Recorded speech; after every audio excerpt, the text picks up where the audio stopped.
जय Hind everyone, welcome back to AVKS academy. मैं नवीन शोकन एक बार फिर से स्वागत करता हूं एवीकेएस के इस प्लेटफॉर्म पे। इस वीडियो में हम गवर्नमेंट की जो भी इंपॉर्टेंट स्कीम्स हैं आपके एग्जाम पॉइंट ऑफ व्यू से उनको कवर करेंगे। स्कीम्स हमारे लिए इंपॉर्टेंट है पेपर 1 पॉइंट ऑफ व्यू से भी और पेपर 2 पॉइंट ऑफ व्यू से भी, क्योंकि पेपर 1 में डायरेक्ट 1 से 2 क्वेश्चन देखने को मिलते हैं और काफ़ी ईजी रहता है स्कीम रिलेटेड क्वेश्चंस को सोल्व करना, क्योंकि उसमें या तो यूपीएससी मिनिस्ट्री के बारे में पूछती है या किस ईयर में वो स्कीम लॉन्च हुई उसके बारे में पूछती है, उसका ऑब्जेक्टिव पूछती है, कोई स्पेसिफिक प्रोविजन उस स्कीम में मेंशन है उस बारे में बात करती है। पेपर 2 की बात करें तो एस्से और आर्ग्यूमेंट्स में हमको स्कीम्स के बारे में लिखना रहता है और उस टॉपिक से रिलेट करके हम चीज़ों को लिख सकते हैं। अगर हम इन चीज़ों को पेपर 2 में मेंशन करते हैं तो ये अच्छे नंबर लेके आने में हमारी हेल्प करेंगे।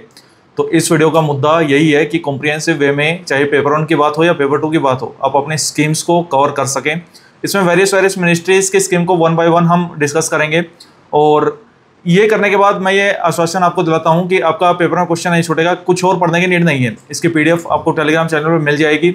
मीनवाइल अगर आप एवीकेएस के साथ अपनी प्रिपरेशन और बेहतर करना चाहते हैं तो we have many test series, जिसमें 10 पेपर 1 के टेस्ट हैं और 5 पेपर 2 के टेस्ट हैं। पेपर 2 के सारे टेस्ट आपके इवैल्यूएट होंगे, उसमें वैल्यू एडिट मटेरियल पे आपको मिलता है, जैसे कि करंट अफेयर की एनुअल बुकलेट और पेपर 1 की पीवाईक्यू ई बुक।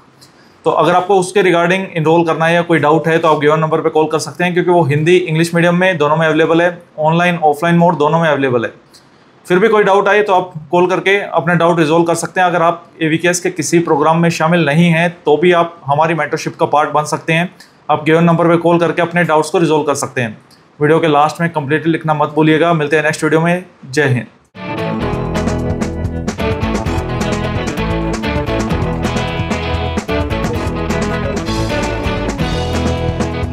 जय Hind everyone, welcome to the AVKS academy.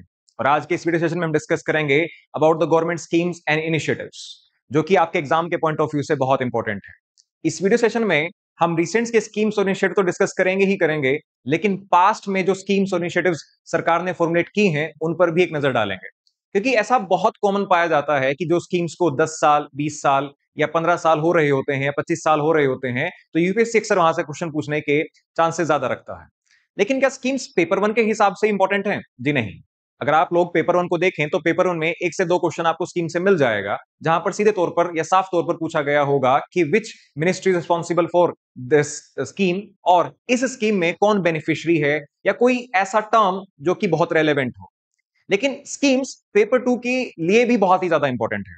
जब आप कोई भी ऐसे लिखते हैं, कोई भी आर्ग्यूमेंट फेवर लिखते हैं, मेनली एसेज में ऐसा ऐसे जो सोसाइटी से जुड़ा हुआ हो, स्पेशली वुमेन, यूथ, साथ ही साथ साइंस एंड टेक से कोई जुड़ा हुआ हो, इकोनॉमी से कोई जुड़ा हुआ हो, तो ऐसी स्कीम्स आपके पेपर 2 के कंटेंट को भी एनहांस करती हैं। अगर आपको स्कीम्स की नॉलेज होगी, इनिशिएटिव्स की नॉलेज होगी, तभी आप उसमें गवर्नमेंट इनिशिएटिव्स के सेक्शन को भी डाल सकते हैं, जिससे आपका एसे बहुत बेटर तरीके से प्रेजेंट होता है। तो चलिए शुरू करते हैं आज के इस वीडियो सेशन को, जिसमें हम कॉम्प्रिहेंसिवली एक तरीके से सारी चीजों को डिस्कस करेंगे। और हमने स्कीम्स को सेग्रीगेट कर दिया है on the basis of ministry. Ministry का मतलब है कि हम फाइनेंस मिनिस्ट्री की जो स्कीम्स हैं उनको अलग तरीके से डिस्कस करेंगे, जो वुमेन एंड चाइल्ड वेलफेयर की मिनिस्ट्री है उसकी स्कीम्स अलग करेंगे, उसके साथ मिनिस्ट्री ऑफ एग्रीकल्चर की स्कीम्स हैं उनको अलग अलग करेंगे। तो इससे आसानी रह जाएगी आप लोगों की, आप एक सेक्शन को एक साथ पढ़ सकते हैं। स्कीम शुरू करने से पहले हमें स्कीम का बाइफर्केशन जानना पड़ेगा कि कैसे स्कीम्स का बाइफर्केशन होता है, कितने टाइप की स्कीम्स होती हैं। सबसे पहले कॉमनली, अगर हम बहुत डेप्थ में ना जाएं, कॉमनली जनरल तरीके से जाने तो central sector scheme and central sponsored scheme, sponsored schemes, दो टाइप की स्कीम्स होती हैं। सेंट्रल सेक्टर स्कीम का मतलब क्या है? इसमें टोटल फंडिंग जो रहेगी it would be from the central government. Central government ही इसका सारा बर्डन देखेगी। लेकिन सेंटर स्पॉन्सर्ड में ऐसा नहीं होता है। वहां पर सेंटर और स्टेट के बीच में एक रेशो के तरीके से फंड को क्या किया जाएगा? एलोकेट किया जाएगा। मान लीजिए आपको कोई ऐसी स्कीम है जो साइंस एंड टेक्नोलॉजी से है। Science and technology is in the union list. Union list का मतलब है कि उस पर जो फॉर्मुलेशन होगी वो सेंट्रल गवर्नमेंट करेगा, और वहां पर जो भी सारा खर्चा होगा वो सेंट्रल गवर्नमेंट उठाएगा। जनरली ऐसे सब्जेक्ट्स जो कि यूनियन लिस्ट में होते हैं, उन सभी के लिए जितनी भी स्कीम्स आती हैं they are the central sector schemes. बात करें सेंटर स्पॉन्सर्ड स्कीम की। स्पॉन्सर्ड स्कीम का मतलब ऐसा है कि यहां पर जो स्कीम फॉर्मुलेट की गई है उसका जो फंड है वो सेंटर और स्टेट के बीच में एक रेशो में बांट दिया जाता है। जनरल स्टेट्स की बात करें तो वहां पर लगभग रेशो 60-40-70-30 का रह जाता है। लेकिन स्पेशली नॉर्थ ईस्ट या हिली स्टेट्स की बात करें जिनके पास रेवेन्यू ज्यादा नहीं है, तो वहां पर ये 90 और 10 के रेशो में भी चला जाता है। यानी और कौन से सब्जेक्ट्स पर सेंटर स्पॉन्सर्ड स्कीम्स बनाई जाती हैं? जनरली वो सब्जेक्ट्स जो कि आपकी स्टेट लिस्ट और कंकरेंट लिस्ट में है। ऐसी लिस्ट के सब्जेक्ट्स पर सेंटर भी आपका स्कीम बना सकते हैं और स्टेट भी बना सकते हैं, और फंड को दोनों हिस्सों में क्या कर दिया जाएगा, बांट दिया जाएगा। स्पॉन्सर्ड का मतलब है कि वी आर इनिशिएटिंग। उसके बाद बात आ जाती है इंप्लीमेंटेशन की। साफ तौर पर जो सेंटर सेक्टर स्कीम है, इसका इंप्लीमेंटेशन किस पर रह जाता है? Central government and it's agencies पर रह जाता है, जिम्मेदारी इस पर है। लेकिन जब भी बात आती है सेंटर स्पॉन्सर्ड स्कीम की, इसकी इंप्लीमेंटेशन स्टेट गवर्नमेंट के ऊपर ही होती है। स्टेट गवर्नमेंट को ये चीजें लागू करनी होगी। So this is the bifurcation. Simple सा ये एक बाइफर्केशन है। जब भी आपके सामने कोई स्कीम आए, तो आपको अगर ये पता होगा कि this subject is in the state list, तो यूनियन लिस्ट, तो ये तो सेंटर सेक्टर स्कीम ही होगी। उसके साथ अगर कोई ऐसा सब्जेक्ट है जो कि आपका स्टेट या कंकरेंट लिस्ट में है, तो वहां पर स्पॉन्सर्ड स्कीम होने के चांसेस होते हैं। ठीक है। So now we are moving to the first section of the schemes, that is the ministry of finance. हम सबसे पहले मिनिस्ट्री ऑफ फाइनेंस की स्कीम्स को डिस्कस करते हैं। ओके सबसे पहली स्कीम है यूनिफाइड पेंशन स्कीम। हाल ही में 2025 में स्कीम को लॉन्च किया गया। 2025 में unified pension scheme, ministry of finance. अच्छा, आपको स्कीम्स में क्या याद रखना है? सबसे पहले तो आपको मिनिस्ट्री, वो किस मिनिस्ट्री का है। यहां पर तो हमने आपका काम बिल्कुल आसान कर दिया, मिनिस्ट्री वाइज चीजों को सेग्रीगेट कर दिया है। मिनिस्ट्री कौन है, या फिर नोडल एजेंसी कौन है जो उसको लागू करेगी, नोडल एजेंसी। उसके साथ साथ उसमें बेनिफिशियरी कौन है, किसको वो टारगेट कर रही है, बेनिफिशियरी। फिर उसमें कोई टर्म या फिर कोई पोर्टल ऐसा है जो लागू किया गया है। ठीक है, ये चीजें बहुत इंपॉर्टेंट है, प्रायर चीजें तो यही है। ठीक, आ जाते हैं अपनी स्कीम पर। यूनिफाइड पेंशन स्कीम को लॉन्च किया गया 2025 में मिनिस्ट्री ऑफ फाइनेंस ने, डिपार्टमेंट ऑफ फाइनेंशियल सर्विसेज ने। क्या है ये? It is a new pension scheme system combining the benefits of the both NPS and OPS. NPS की बात करें तो it is the national pension system, national pension system. OPS की बात करें तो it is old pension scheme, old pension scheme. देखो क्या होता था इनिशियली, जो सरकारी कर्मचारी होते थे उन्हें रिटायरमेंट के बाद पेंशन दी जाती थी। लेकिन सन 2004 में नेशनल पेमेंट सिस्टम लाया गया, नेशनल पेमेंट पेंशन सिस्टम लाया गया, जहां पर पेंशन बंद कर दी गई। और एक तरीके से उसमें क्या कहा गया कि द जो आपके एम्प्लॉयर्स हैं उनको क्या करना पड़ेगा, एम्प्लॉइज हैं उनको कंट्रीब्यूट करना पड़ेगा, और जितना वो कंट्रीब्यूट करेंगे उनके कंट्रीब्यूशन के बेसिस पर उनको पेंशन मिलेगी। नेशनल पेंशन सिस्टम कब लाया गया? 2004 में। 2004 से पहले जो चीज लागू हो रखी थी, it was the old pension scheme. यानी सभी लोगों को सर्विस करने के बाद एक फिक्स टर्म के बाद एक पेंशन मिलती है। लेकिन ओल्ड पेंशन स्कीम को बंद करने के बाद 2004 में लाया गया नेशनल पेंशन सिस्टम। अब इन दोनों को कंबाइन करके नया सिस्टम लाया गया है, यूनिफाइड पेंशन स्कीम, जिसमें दोनों के एलिमेंट हैं। दोनों के एलिमेंट का मतलब पहले आगे समझ लेते हैं। सबसे पहले 50% ऑफ द एवरेज बेसिक पे of last 2 months if service is 25 years. यानी अगर सर्विस 25 साल से ज्यादा करी है, तो आपकी जो लास्ट 12 महीने की सैलरी थी उसके एवरेज का 50% का आपको क्या मिलेगा, सैलरी एज अ पेंशन मिलेगा, and it is assured. Lesser pension if service is between 10 to 25 years. Minimum 10 साल तो सर्विस करनी ही है। 10 से 25 साल के बीच में आपने जितनी सर्विस करी है, उतने टर्म के बेसिस पर आपको क्या मिलेगी, पेंशन मिलेगी। At least 10,000 month per month after 10 years of service, कम से कम 10,000 तो मिलेगी, अश्योर्ड है। स्पाउस बेनिफिट, यानी अगर डेथ हो जाती है, तो पहले क्या सिस्टम था कि आधी पेंशन मिलती थी स्पाउस को। After employees death spouse get 60% of the pension, बिल्कुल 60% मिल रही है। ओल्ड पेंशन स्कीम का ये एक ट्रेट है। Pension increases with inflation based on CPI IW index, बिल्कुल जैसे कि आपका इन्फ्लेशन इंक्रीज होगा, वैसे वैसे पेंशन भी क्या होगी, आपकी इंक्रीज होगी। Lump sum equal to 1/10 of the monthly emoluments for every 6 month served. यहां पर क्या है कि जैसे रिटायर होते थे तो ग्रेचुइटी मिलती थी, यहां पर भी ग्रेचुइटी ही है। अब यूपीएस में है क्या, कैसे इसका एक तरीके से फंड एलोकेट किया जाएगा। इसमें जो आपका एम्प्लॉई है उसे भी कंट्रीब्यूट करना है। कंट्रीब्यूट कितना करना है, अपनी सैलरी का 10%। गवर्नमेंट भी उसमें कंट्रीब्यूट करेगी, लेकिन सैलरी का कितना, 18.5% ऑफ द बेसिक। तो ये जो आपका फंड क्रिएट होगा, इसमें से आपको 25 साल के बाद पेंशन मिलना शुरू होगी, और वो पेंशन कितना होगा आपका, 50% ऑफ द एवरेज बेसिक पे। So this is the unified pension scheme जो कि हाल ही में लॉन्च करी गई, ठीक है। अच्छा, बात ये आ जाती है कि किसकी रिकमेंडेशन पे किया गया। रिकमेंडेशन के बिना तो होगा ही नहीं। यूनिफाइड पेंशन स्कीम जो है it is based on the TV Somanathan committee. TV Somanathan committee. TV Somanathan committee ने आपकी जो ओल्ड पेंशन स्कीम थी उसको एक तरीके से क्या कहा कि उसे हमें दोबारा लेकर आना चाहिए, ताकि जो लोग हैं वो आफ्टर रिटायरमेंट उनको फाइनेंशियल क्राइसिस फेस ना करना पड़े, क्योंकि एनपीएस में ऐसा हो रहा था कि during that service tenure they could not contribute much, so there was no adequate pension for the people. So इन दोनों को कल्मिनेट करके टीवी सोमनाथन ने रिकमेंडेशन दिया यूनिफाइड पेंशन स्कीम, जिसको हाल ही में क्या कर दिया गया, लागू कर दिया गया। Now next, stand up India scheme. Stand up India scheme आप अच्छे से जानते हैं, 2016 में लॉन्च हुई, ठीक है, 5 अप्रैल 2016 में, और इसको 2025 तक एक्सटेंड कर दिया गया है। स्टैंड अप इंडिया मिडनोल मिनिस्ट्री कौन सी है? Department of financial services, ministry of finance. हम मिनिस्ट्री ऑफ फाइनेंस पढ़ रहे हैं, अभी तो आपके लिए आसान हो जाएगा, ठीक है, लेकिन जब आप पढ़ें तो उसको ध्यान में दें। किसको टारगेट करती है ये स्कीम? ये स्कीम टारगेट करती है SC, ST and women entrepreneurs जो कि 18 साल से क्या है, ज्यादा है। एससी, एसटी एंड 18 विमेन जो कि 18 साल से ज्यादा हैं, उनको एंटरप्रेन्योर बनने में ये स्कीम हेल्प करती है, स्टैंड अप इंडिया। यहां पर आप जब भी विमेन एम्पावरमेंट की बात करेंगे तो स्कीम की बात कर सकते हैं, जब भी वीकर सेक्शन ऑफ सोसाइटी की बात करेंगे स्कीम की बात कर सकते हैं। कहां तक का, कितना लोन मिल सकता है? लोन मिल सकता है 10 लाख से लेकर 1 करोड़ तक का लोन मिल सकता है। लेकिन कौन से प्रोजेक्ट के लिए? ग्रीन फील्ड के लिए। देखो ग्रीन फील्ड प्रोजेक्ट क्या होता है? ग्रीन फील्ड प्रोजेक्ट वो होता है जो कि स्क्रैच से शुरू किया गया हो।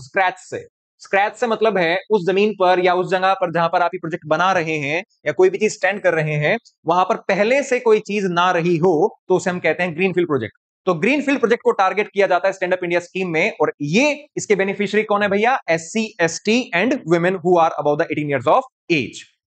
ओके, उसके बाद जो आपकी फर्म है उसमें कब कहा जाएगा? ऐसा भी तो हो सकता है कि लोन किसी और के नाम पर और काम कोई और कर रहा हो। इसमें क्या कहा गया कि ओनरशिप में क्या होना चाहिए? Minimum 51% stake by SC, ST और वुमेन होना चाहिए, तभी वो लोन के लिए एलिजिबल होगा, अदरवाइज नहीं होगा। उसके बाद कंपोजिट लोन है जो एक साथ दिया जाएगा, जिसको हम वर्किंग कैपिटल कहते हैं, वर्किंग कैपिटल, और फिर टुकड़ों में दिया जाएगा, working capital plus term loan दिया जाएगा। अप टू 7 इयर्स रीपेमेंट है, 18 मंथ का मोरेटोरियम है। इतनी टेक्निकलिटीज में आप ना ही जाए तो ठीक है, बस इतना जान ले कि स्टैंड अप इंडिया स्कीम जो है वो एससी, एसटी और वुमेन उसके बेनिफिशियरी हैं जो कि 18 साल से ज्यादा हों, और लोन लेने के लिए जो ओनरशिप है उसमें 51% स्टेक एससी, एसटी या फिर वुमेन का होना चाहिए। और ये ग्रीनफील्ड प्रोजेक्ट के लिए दिया जाता है, मिनिस्ट्री ऑफ फाइनेंस इसे देता है। 2016 में इसको लाया गया और 2025 तक इसको एक्सटेंड कर दिया गया है। दैट्स ऑल, ठीक है। अभी तक मेजोरिटी जो है वुमेन लेड एंटरप्राइजेस इसके बेनिफिशियरी बने हैं। 1.14 लाख बेनिफिशियरीज बन चुके हैं अभी तक इसके। नेक्स्ट,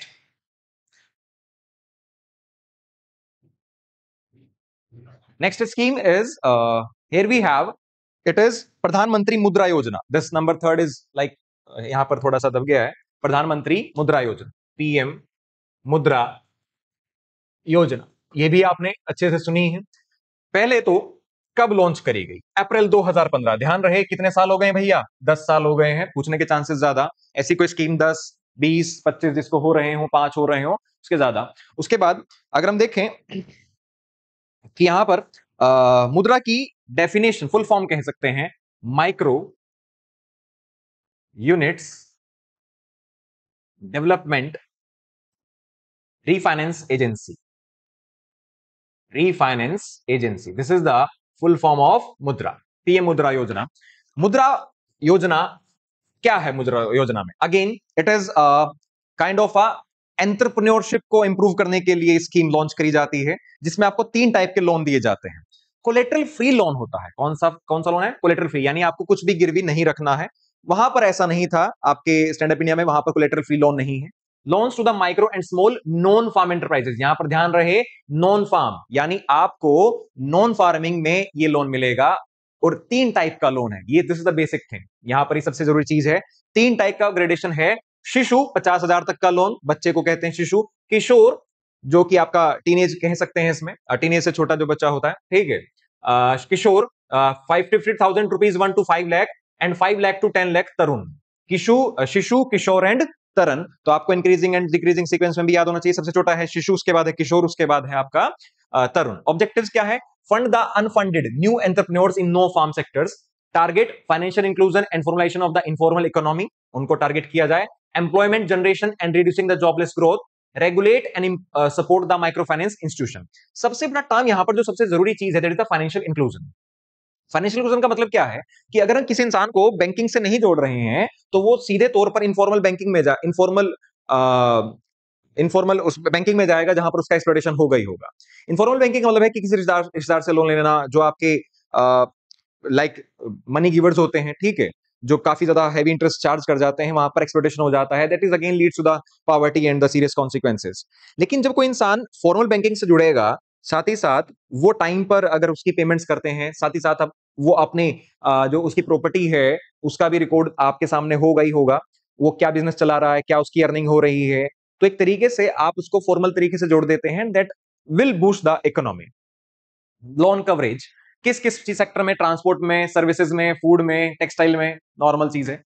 हाँ, एक बड़ी चीज है राइजिंग एनपीए। जैसे आपको पता ही एनपीए की फॉर्म नॉन परफॉर्मिंग असेट।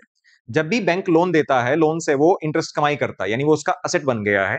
जब वो उस पर आपको टाइमली लोन और प्रिंसिपल आपको वापसी ना शुरू करे तो हम उसे कहते हैं कि it is turning into the non performing asset, जिसको हम स्ट्रेसफुल एसेट बाद में, पहले डाउटफुल और फिर बाद में स्ट्रेसफुल एसेट भी कह सकते हैं। अभी तक डिफॉल्ट कितना हो चुका है? 3.63 मिलियन अकाउंट्स हो चुके हैं जो कि एक तरीके से डिफॉल्ट हो चुके हैं। Need for better loan monitoring and risk control, इसमें दिक्कतें तो हैं। हाँ, भाई जानना है कि 10 साल हो गए स्कीम को और उसमें 3 टाइप के लोन है, कोलेटरल फ्री लोन है, शिशु, Kishore and Tarun. Non farm को दिया जाता है, ठीक। उसके बाद आगे आ जाओ, अटल पेंशन योजना, अगेन अ पेंशन योजना। लॉन्च कब हुई? 1 जून 2015। अगेन कितने साल हो गए हैं? 10 साल। किसने लॉन्च की? मिनिस्ट्री ऑफ फाइनेंस ने। नोडल बॉडी कौन है इसमें? Pension fund regulatory and development authority. Pension fund and regulatory development authority, जो कि एक क्या है? रेगुलेटरी अथॉरिटी है। रेगुलेटरी है, बनाई कब गई? 2003 में। पेंशन फंड्स को ये रेगुलेट करती है, ठीक। इसमें है क्या कि किसको इसको टारगेट किया जाता है?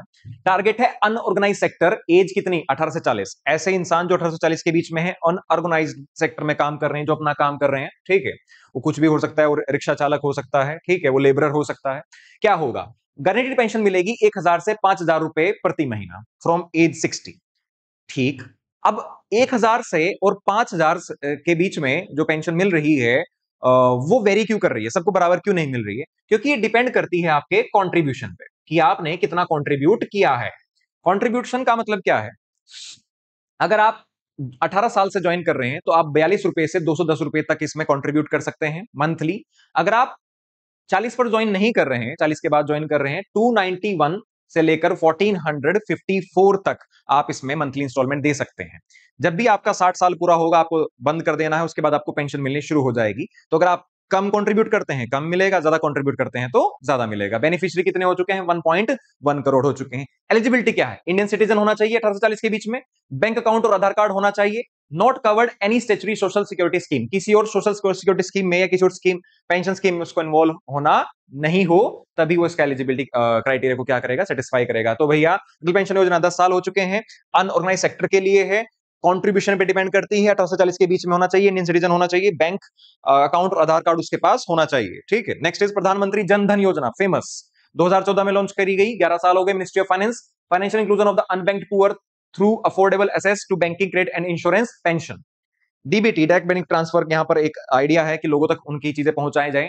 Target from every household to every unbanked adult, every household to every unbanked adult, हमें हर घर से हर एक अनबैंक्ड अडल्ट तक पहुंचना है। जीरो बैलेंस अकाउंट खुले थे, ठीक है, रुपए डेबिट कार्ड दिया गया इसमें। इसमें कवरेज क्या है? जो अकाउंट खोलेगा उसे एक्सीडेंट इंश्योरेंस मिलेगा, कितने लाख का?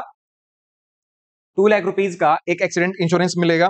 साथ ही साथ ओवरड्राफ्ट फैसिलिटी मिलेगी। अब ये ओवरड्राफ्ट फैसिलिटी क्या होती है? ओवरड्राफ्ट फैसिलिटी का मतलब होता है कि अगर आपके अकाउंट में पैसे भी नहीं है तो भी आप अकाउंट से पैसे निकाल सकते हैं, जिसकी एक लिमिट होती है, जिसे ओवरड्राफ्ट कहा जाता है, ठीक है। उसके बाद ओवरड्राफ्ट कितने तक? 10,000 रुपए तक आप ओवरड्राफ्ट निकाल सकते हैं, और 2,000 बिना किसी कंडीशन के। एज लिमिट जो है इसमें 65 साल कर दी गई है, max to max. Pillars of Pradhan Mantri Jan Dhan Yojana, universal access to banking, okay, basic savings account, इनके बारे में आप ज्यादा टेंशन ना लें, ठीक है। अब तक इसका डाटा देखें जरा। Accounts open 35.5 crore, total balance कितना? लगभग 1 lakh crore. Women accounts holder 50% से ज्यादा है। ये चीज रिमार्केबल है कि आपके जो जनधन अकाउंट है इसमें आपकी जो फीमेल अकाउंट्स हैं वो 50% से ज्यादा हैं। तो कह सकते हैं हाँ, एक तरीके से सरकार ने इस टारगेट को अचीव किया ही है। रूरल सेमी अर्बन एरिया के अकाउंट्स जो हैं वो 21 करोड़ हैं। पब्लिक सेक्टर बैंक शेयर कितना है इसमें? 10-5। नंबर्स को लेकर जरा स्ट्रेस नहीं होना है, बस ये चीज ध्यान रखना है कि विमेन जो है यहाँ पर 50%, क्योंकि आप इसको अपने एसए में यूज कर सकते हैं, इस डाटा को यूज कर सकते हैं कि प्रधानमंत्री जनधन योजना में 50% accounts are of women holders. Next, PAN क्या होता है? Permanent account number is a 10 digit alphanumeric ID by the income tax department. कौन देता है इसे? ये चीज पता होनी चाहिए। इनकम टैक्स डिपार्टमेंट, क्वेश्चन पूछा भी जा चुका है। Used for ITR filing, TDS, अपना कोई भी टैक्सेशन आपको, इवन आपको अकाउंट भी खोलना है तो आपको अपना पैन कार्ड चाहिए होगा। Mandatory for tax related activities and lifetime validity, बार बार उसको रिन्यू नहीं कराना पड़ता है, ठीक है, वो आपको एक बार मिलेगा और हमेशा के लिए रहेगा। नेक्स्ट इज एनपीएस वात्सल्य स्कीम, अनाउंस्ड इसी साल करेगी 2024-25, पिछले साल मतलब। Ministry of finance, regulatory body PFRDA, वही जो कि रेगुलेटरी बॉडी है। टारगेट माइनर्स, ध्यान रहे माइनर्स बिलो 18 ईयर्स। अभी वात्सल्य योजना क्या कह रही है? वात्सल्य योजना कह रही है कि पेरेंट्स जो हैं अपने बच्चे के लिए सेविंग्स अभी से कर सकते हैं। अभी से मतलब बर्थ से, जब तक वो बच्चा पैदा हुआ है, बर्थ से 18 साल तक, 18 ईयर्स तक आप मंथली अपने फंड्स में क्या कर सकते हैं? कंट्रीब्यूट कर सकते हैं। अकाउंट ओपनिंग 1000 रुपए से अकाउंट होगा, अपर लिमिट कोई नहीं है, कितना भी जमा कर सकते हैं। एनुअल कंट्रीब्यूशन कितना कर सकते हैं? 1000 रुपए से कोई भी मैक्सिमम लिमिट नहीं है, साल में आप कितना भी पैसा जमा कर सकते हैं अपने बच्चे के फंड में। इन्वेस्टमेंट चॉइस जो है pension funds regulated by the PFRDA. जब 18 साल होगा बच्चे का, अकाउंट ट्रांजिशन हो जाएगा बच्चे के नाम पे। It can be converted into regular NPS और नॉन एनपीएस पेंशन स्कीम। एक तरीके की बच्चे की पेंशन ही है और ये आपको हेल्प करती है उसके फ्यूचर को सिक्योर करने में, उसके एजुकेशन वगैरह सब चीजों को ध्यान में रखते हुए। प्रधानमंत्री गरीब कल्याण योजना अनाउंस कब करी गई? 2020 में। 1.70 lakh crore Covid fund relief था। कोविड के टाइम पर लोगों को रिलीफ पहुंचाने के लिए इसको लॉन्च किया गया था, प्रधानमंत्री गरीब कल्याण योजना, जिसके बहुत सारे देखते हैं चीजें हैं, जिसमें सबसे पहले इसका फाइनेंस, मिनिस्ट्री ऑफ फाइनेंस, और इसमें फूड कंपोनेंट है कंज्यूमर अफेयर्स, क्योंकि लोगों को फ्री में राशन देने की बात भी हो रही है, तो कंज्यूमर अफेयर्स मिनिस्ट्री भी यहां पर आ जाती है। क्या है इसमें? ₹500 month to 20.4 crore women Jan Dhan account holders, उनका फायदा उठाया गया उन अकाउंट्स का, ठीक है। तो आप इस्तेमाल कर सकते हैं कि गवर्नमेंट का के इनिशिएटिव्स का कैसे यूज किया गया है, कि कोविड के टाइम में उनके खाते में डायरेक्ट बेनिफिट ट्रांसफर यानी डीबीटी किया गया 500 रुपए पर महीना। फ्री एलपीजी टू 8 करोड़, ठीक है, 2000 advance to 8.7 crore under PM Kisan. PM Kisan में जहां पर 6,000 रुपए प्रति सालाना मिलते हैं किसानों को एडवांस। उसके साथ साथ मनरेगा में बेनिफिट बढ़ाया गया, सेल्फ हेल्प ग्रुप्स को कोलेटरल फ्री लोन्स दिए गए, उसके साथ साथ 50 लाख इंश्योरेंस बांटे गए। तो यहां पर बात यह हो रही है कि प्रधानमंत्री गरीब कल्याण योजना जो है उसका टारगेट क्या है? उसका टारगेट है कि जो कोविड के टाइम में जो पुअर लोग हैं, वीकर सेक्शन ऑफ सोसाइटी हैं, वो सबसे ज्यादा हिट हुआ है, उसके वेलफेयर के लिए इसको लॉन्च किया गया था। साथ ही साथ में फूड सिक्योरिटी का कंपोनेंट क्या है? फ्री में राशन, पीडीएस सिस्टम आपको पता ही है। यहां पर 5 किलोग्राम वीट और राइस प्लस 1 केजी पल्सेस पर बेनिफिशियरी दिया जाता है, क्योंकि बात होती है नेशनल फूड सिक्योरिटी एक्ट की, जहां पर पीडीएस सिस्टम लागू हो जाता है। कवरेज 81 करोड़ लोगों को ये टारगेट कर रही थी, ठीक। उसके साथ साथ इस स्कीम को कोविड के टाइम में लॉन्च तो किया गया, लेकिन इसको एक्सटेंड कर दिया गया है। Scheme merged with the NFSA, now providing free food till December 2028। NFSA का मतलब है national food security act, extend कर दिया गया है 2028 तक। 2.03 lakh crore provision for this component, इस कंपोनेंट के लिए सरकार को इतना पैसा चाहिए होगा। उसके बाद आगे आ जाते हैं, प्रधानमंत्री सुरक्षा बीमा योजना। सुरक्षा बीमा, बीमा मतलब इंश्योरेंस की बात हो रही है, ठीक है। उसके बाद कब लॉन्च किया गया? 9 मई 2015। हाँ भाई, 10 साल हो रहे हैं इसे भी। इफेक्टिव कवर पीरियड 1 जून से 31 मई, यानी पूरा साल। जैसे हम कहते हैं कि फाइनेंशियल ईयर खत्म होता है 31 मार्च को। ये जो प्रधानमंत्री सुरक्षा बीमा योजना है, इसका जो टेन्योर है, 1 साल का टेन्योर, वो कब से कब काउंट होता है? 1 जून से 31 मई तक काउंट होता है। मिनिस्ट्री कौन सी है? Finance, administrated by the DFS IRD regulate insurance. Target all Indian residents, citizens की बात नहीं हो रही यहाँ पे, किसकी बात हो रही है? रेजिडेंट्स की बात हो रही है। Age 18 to 70 years with savings account and opted in via auto debit. कोई भी इंसान, कोई भी इस पर ऑप्ट कर सकता है, कोई भी इस बीमा को ऑप्ट कर सकता है, ऐसा इंडिया में रहने वाला रेजिडेंट, नॉट सिटीजन स्पेसिफिकली, जो 18 से 70 साल के बीच में हो। प्रीमियम कितने रुपए देने हैं साल के? 20 रुपए पर ईयर, जो कि पहले शुरुआत में कितना था? 12 रुपए था। कवरेज जो है, coverage 2 lakh for accidental death और टोटल परमानेंट डिसेबिलिटी। अगर आपकी डेथ हो जाती है या आपका परमानेंट डिसेबल हो जाते हैं तो आपको 2 लाख रुपए मिलेंगे। 1 lakh for the partial permanent disability, 1 lakh आपके पार्शियल परमानेंट डिसेबिलिटी के लिए आपको मिलेंगे। Deduction auto debited from the bank account annually before 1 जून। इसमें ऑटो डेबिट का सीन है कि आपका जो अकाउंट है उससे उसका प्रीमियम ऑटोमेटिकली आपका कट जाएगा, 1 जून से पहले कट जाएगा। Administered by the banks in partnership. Exclusion किस किस को नहीं, नेचुरल इलनेस से डेथ, सुसाइड से death, drug alcohol related events, इन सब से डेथ होगी तो आपको पैसा नहीं मिलेगा। करंट स्टेटस 50.3 करोड़ 30 करोड़ लोग इसमें एनरोल हो चुके हैं और 77 to 79% क्लेम सेटलमेंट भी हो चुके हैं। प्रधानमंत्री जीवन ज्योति बीमा योजना लॉन्च 2015, वही 10 साल हो गए। Eligibility criteria 18 to 50 years covers continues till age 55 in enrolled before 50। Eligibility bank account holders होने चाहिए।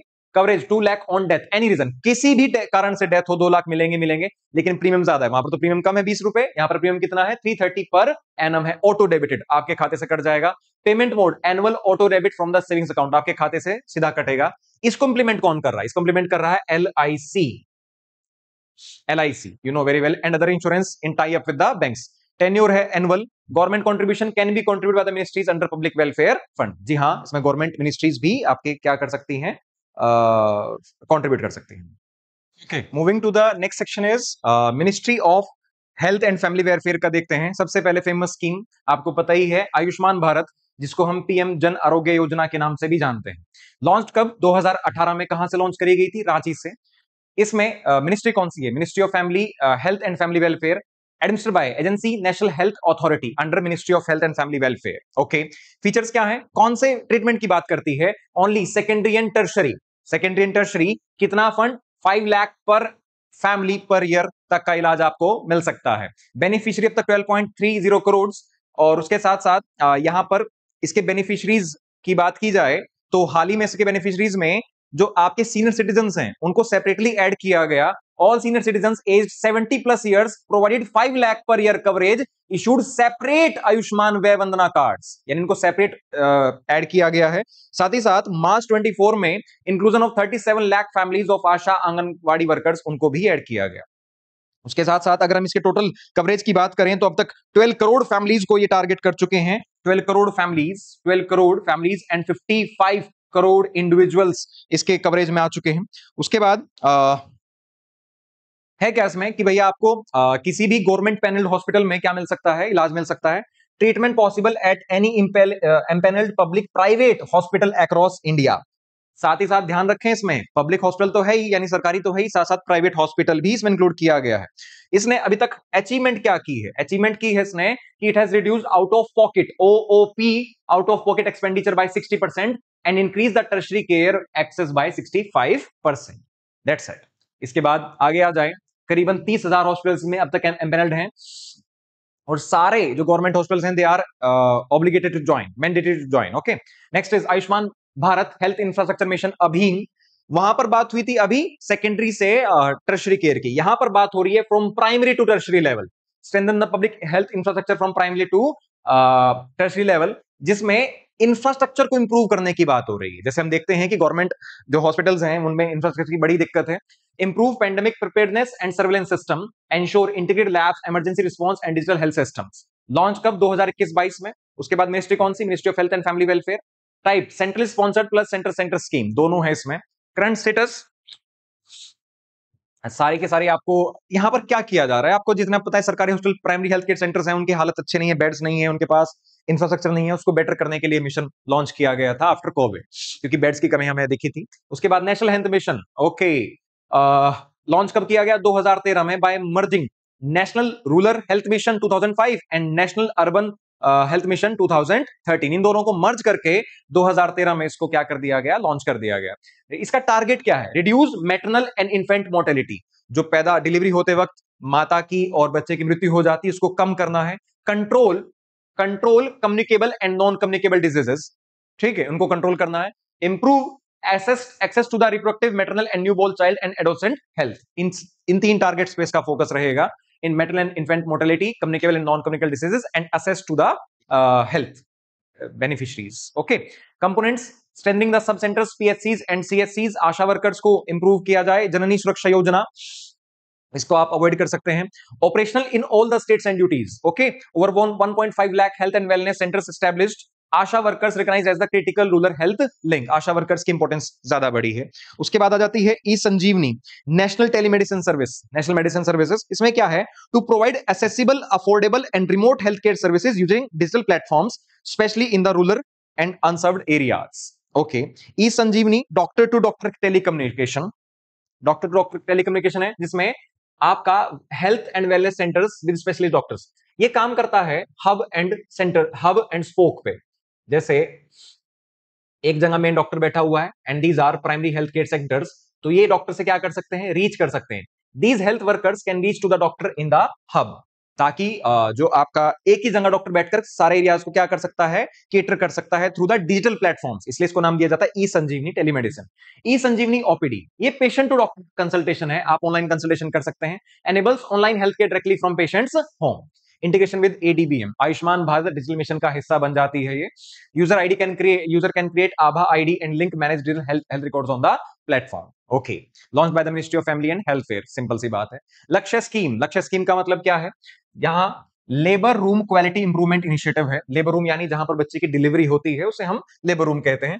एम क्या है, to reduce the preventable maternal and newborn mortality. Morbidity का मतलब होता है कि डिलीवरी के दौरान जो इंफेक्शन हो जाते हैं, उनसे जो बीमारियां होती हैं, and still births during the delivery.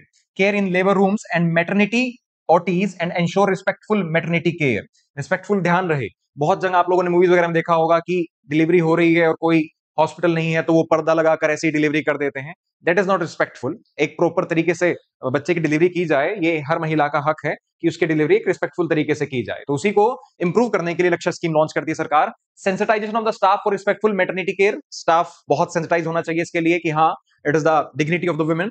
Monitoring conduct and behaviour of the care providers in the labour rooms, promoting natural berthing process, 24/7 ability of blood transfusion, diagnostics and drugs and consumables. Okay, deployment of the skilled human resources, quality measured by the NAQS। Labour room पर focus किया गया है, बस इस बात का ध्यान रखना। नेक्स्ट इज सुरक्षित मातृत्व आश्वासन सुमन योजना। Surakshit Matritva Aashwasan, ministry of health and family welfare. Matritva, इसको ऐसा पढ़ा जाए, मातृत्व। लॉन्च डेट 10 अक्टूबर 2019। क्या टारगेट है, pregnant women, mothers up to 6 month postpartum, यानी बच्चा होने के 6 महीने तक बाद, एंड ऑल सिक न्यूबॉर्न्स, जो कि बच्चे अभी 28 दिन के हैं, इन सबको टारगेट किया गया है। प्रेग्नेंट वुमेन को, जो बच्चे माताएं डिलीवरी कर चुकी हैं और 6 महीने अभी नहीं हुए हैं, और जो बच्चे 28 दिन के हैं और वो बीमार हैं, वो सब इसका टारगेट एरिया है। रिड्यूस मैटरनल न्यूबॉर्न मोर्टेलिटी, ठीक है। Ensure zero preventable maternal and newborn deaths, okay. Guaranteed free and respectful health care services to all pregnant postpartum women and the newborns. यहां पर जितना भी केयर दिया जा रहा है, it is free of the cost. Free and zero expense services for antenatal checkups. Antenatal का मतलब होता है बेटा कि जब a women is pregnant, delivery से पहले जो उसके जितने भी सारे चेकअप्स हैं, they are zero expenses, free. Delivery, C section normal, free. Postnatal care, बच्चा होने के बाद 6 महीने तक बिल्कुल care free. Treatment of sick newborns up to 28 days, उसके बाद उसका केयर भी फ्री 28 दिन तक। Respectful maternity care ensured at public health facilities. Drop back and refer transport, लाना और ले जाना भी फ्री, उसके साथ ग्रीवेंस रेड्रेसल मैकेनिज्म्स। उसके बाद आगे चलते हैं। नेक्स्ट इज मां, मदर्स एब्सोल्यूट अफेक्शन। यहां पर ये छुप गया है, इसको आगे लिख सकते हैं। मां के फुल फॉर्म है स्कीम की mothers absolute affection. Mothers absolute affection, इसमें टारगेट किया गया है ब्रेस्ट फीडिंग पे। लॉन्च कभी 2016 में, to promote breastfeeding as essential for child survival and development. Breastfeeding को ज्यादा तवज्जो दी है स्कीम में, सिर्फ सीधे तौर पर याद रखना है। Promote early initiation of breast feeding with in 1 hour of the birth, okay. Encouraging exclusive breast feeding for the first 6 months, बच्चे को 6 महीने तक सिर्फ ब्रेस्ट फीडिंग कराई जाए, कोई और खाना पानी नहीं। Promote continued breastfeeding up to 2 years and beyond along with the appropriate compulsory food. 2 साल तक ब्रेस्ट फीडिंग को कंटिन्यू करें with food and other things. Strengthen the counselling support through health system via ANMs, ASHA and the ANM का मतलब होता है auxiliary nurse midwives, ठीक है, ASHAs and doctor workers. Breastfeeding पर जोर इसलिए दिया गया है क्योंकि ये बच्चे को प्रॉपर न्यूट्रिशन प्रोवाइड कराता है और साथ ही साथ स्टंटिंग एंड वेस्टिंग चीजों से भी बच्चा बचता है, जिससे इन्फेंट मोर्टेलिटी नहीं होती है। Okay, breast feeding a commitment not an option, ये इसका स्लोगन है। Significance, breast feeding reduces infant mortality and prevents the infection, बच्चे की हेल्थ पर। मां focuses on the behaviour change, capacity building and community based promotion of the optimal infant feeding practices. सिर्फ ध्यान दिया गया किस पर, यहां पर आपके ब्रेस्ट फीडिंग पर। नेक्स्ट इज राष्ट्रीय आरोग्य निधि, रान। कब? 1997 में लॉन्च किया गया, ministry of health and family welfare, centre sector scheme है, एक्टिव है अभी भी, ओके। ये इसका टारगेट क्या है, objective to provide financial assistance to the below poverty line. ऐसे पेशेंट्स जो कि बीपीएल हैं, बिलो पॉवर्टी लाइन है, and suffering from the diseases, उनका सरकारी हॉस्पिटल्स में ओनली, कहां पर इलाज होगा, सिर्फ सरकारी हॉस्पिटल्स में। ध्यान रहे, आयुष्मान जो है जन आरोग्य योजना, उसमें प्राइवेट और पब्लिक हॉस्पिटल दोनों हैं, लेकिन आपके राष्ट्रीय आरोग्य निधि में सिर्फ कौन से हॉस्पिटल्स हैं? सिर्फ गवर्नमेंट हॉस्पिटल्स। क्या दिया जाएगा? 15 लाख रुपए तक का इलाज फॉर सीरियस इलनेस, 20 लाख रुपए तक का इलाज for rare disease, 15 lakh under health ministers cancer patient fund. Okay, disease कौन कौन सी कवर्ड है? Heart disease, cancer, liver and kidney failures, rare disease etcetera. उसके साथ साथ एलिजिबिलिटी क्या है? बीपीएल होना जरूरी है, only for treatment in the government super speciality hospital, verified through BPL certificate और इनकम सर्टिफिकेट।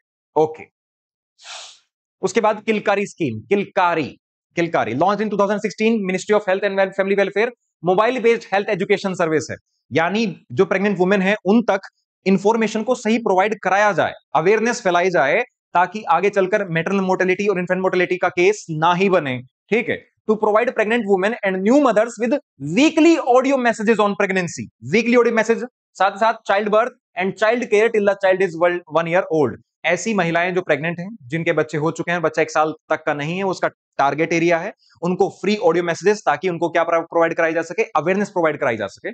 ठीक, free voice calls in local languages, local language का इस्तेमाल किया जाता है, ये चीज है। कवर्स एंटीनेटल केयर, बच्चा होने से पहले care, nutrition, immunisation etcetera, integrate with the RCS portal. Next, Anmol scheme, Anmol auxiliary nurse midwife online, auxiliary nurse midwife online. इसका क्या है? It's a tablet based application allowing auxiliary nurse and midwives to update data on the beneficiaries under their jurisdiction। अनमोल का मतलब क्या है? अनमोल, नीचे वो थोड़ा सा कट गया है, उसमें आप जब पीडीएफ सामने खोल के बैठे होंगे तो ध्यान से देख सकते हैं। ऑक्सिलरी नर्स मिडवाइफ ऑनलाइन, यानी जितनी भी नर्सेज हैं, जो आपके मिडवाइव्स हैं, वो सारा डाटा, ये एक तरीके से टैबलेट बेस्ड एप्लीकेशन है, अनमोल इज एप्लीकेशन। तो वो जहां पर भी अपने गांव में जितने भी क्षेत्र उनके कंट्रोल में आता है, वो सारा इंफॉर्मेशन क्या करेंगी? अपडेट करेंगी। दिस इज अनमोल।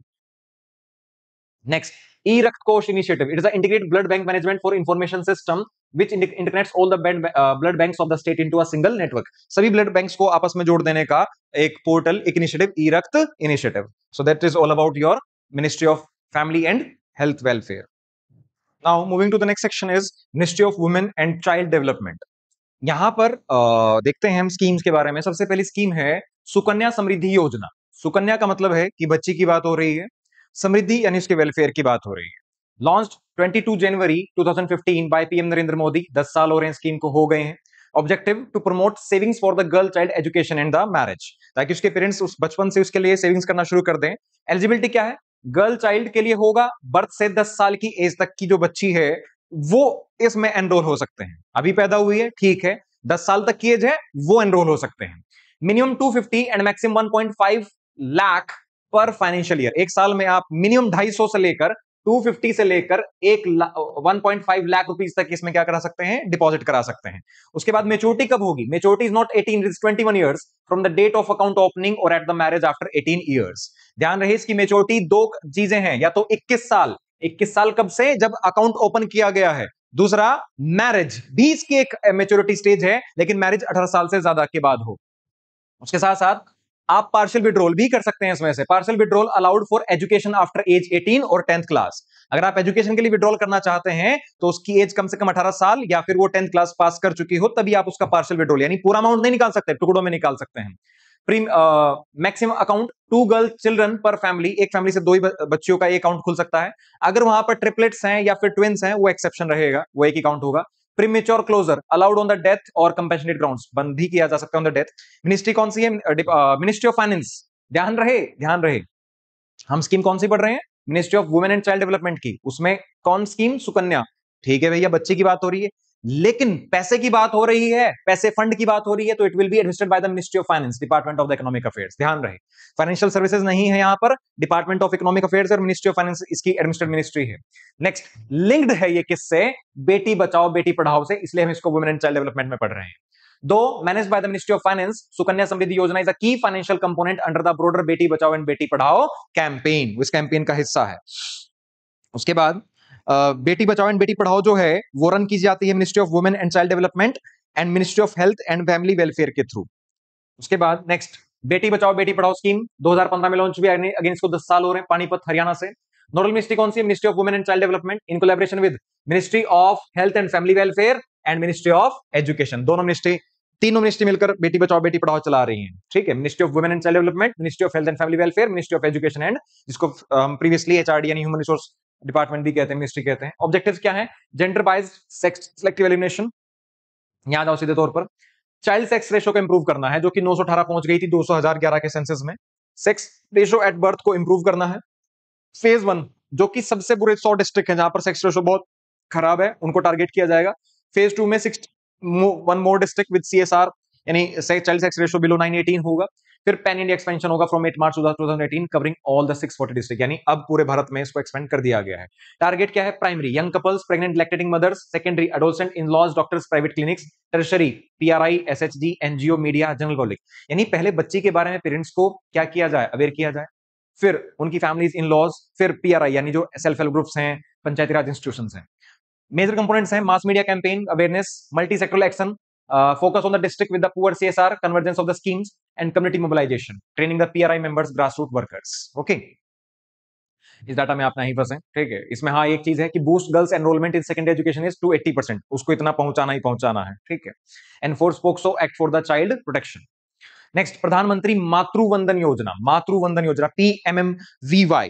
मातृवंदन योजना में अगर हम बात करें तो nodal ministry again women and child development. कब लॉन्च हुआ? 2017 में। Legal basis national food security act 2013 में नेशनल फूड सिक्योरिटी एक्ट लागू हुआ जो कि न्यूट्रिशन की बात करता है। और यहां पर हमें पता है कि जो आपकी फीमेल है प्रेगनेंसी के दौरान उसको न्यूट्रिशन चाहिए, अदरवाइज उसका बच्चा भी प्रॉपर तरीके से डिलीवर नहीं हो पाएगा। तो यहाँ पर प्रेगनेंसी के दौरान जिन लोग, जैसे हमें पता है कि प्रेगनेंसी मैटरनिटी लीव मिलती है, लेकिन जो लेबरर्स हैं या अनऑर्गेनाइज सेक्टर में लोग काम करते हैं उनको कैसे बूस्ट, उनको कैसे सपोर्ट किया जाए, उसको लेकर प्रधानमंत्री मातृवंदना योजना आती है जो प्रोवाइड करती है provide 5000 cash support to compensate the wage loss during the pregnancy, promote early ANC registration. ANC registration का मतलब है antenatal care, antenatal care registration, institutional delivery and child immunisation. हमने देखा था भी एंटीनेटल के बारे में कि जब भी कोई बच्चा पैदा होने वाला हो तो उसको फ्री सब केयर दी जाएगी and all. Improve maternal and child health and nutrition outcomes, nutrition पर टारगेट रहेगा। Encourage exclusive breast feeding in the first 6 months, वही माँ वाला कंपोनेंट यहां पर हम लेकर आ गए। एलिजिबिलिटी क्या है? Pregnant women, lactating mothers for the first live birth.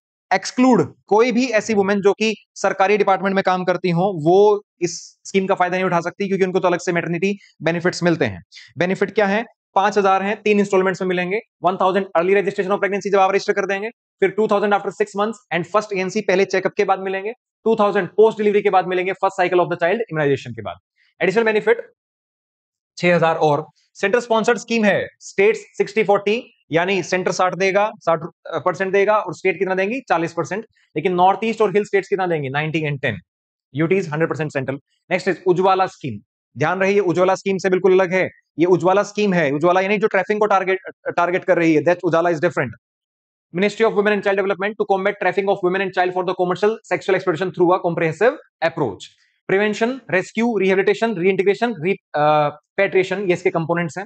Rescue, prevention, prevent करना है, rescue करना है, rehabilitate करना है, reintegration करना है, repatriate करना है। Target groups, victims and the vulnerable women, child prone to the trafficking।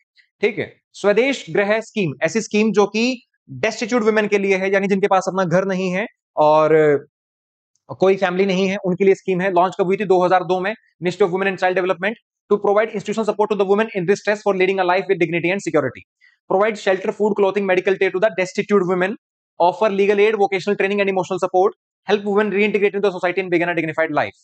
Beneficiaries, deserted और homeless women with no social economic support, जिनके पास कुछ नहीं है। Survivors of the natural disasters, domestic violence और द ट्रैफिकिंग, वो भी इसमें आ सकते हैं। Women release from the prisoners और affected by the HIV AIDS. कितना स्टे प्रोवाइड कराएगा?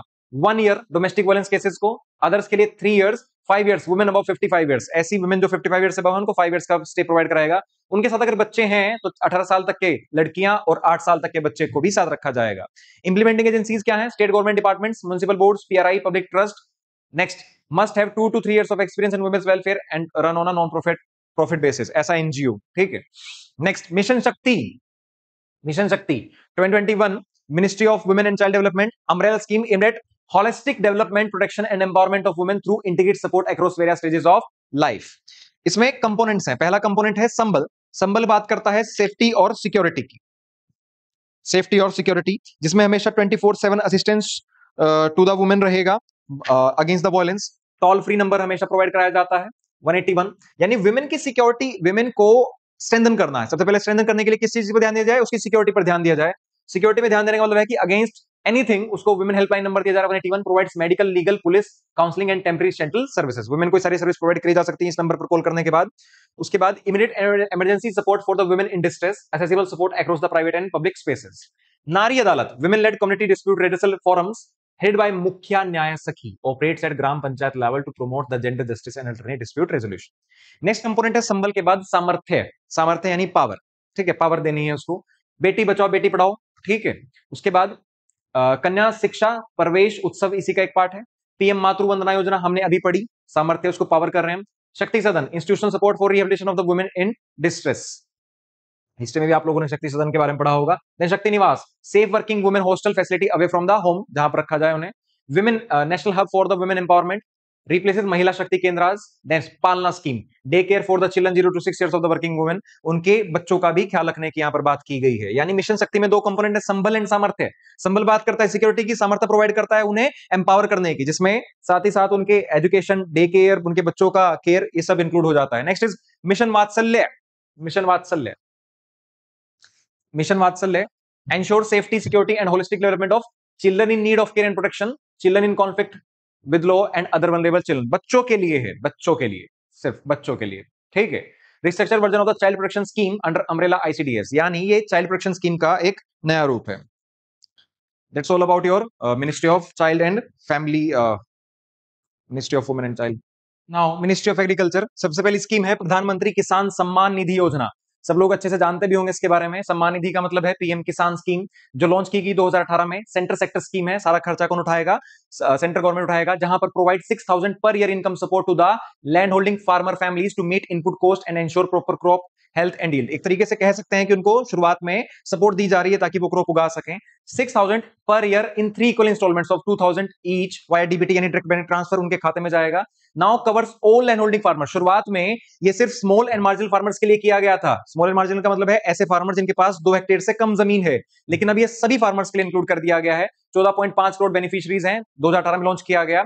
उसके बाद कौन इसमें एलिजिबल नहीं है, इंस्टीट्यूशनल लैंड होल्डर जो बड़े जमींदार हैं, इनकम टैक्स पेइज जो इनकम टैक्स पे करते हैं और खेती करते हैं, वो उनके लिए नहीं हो सकते।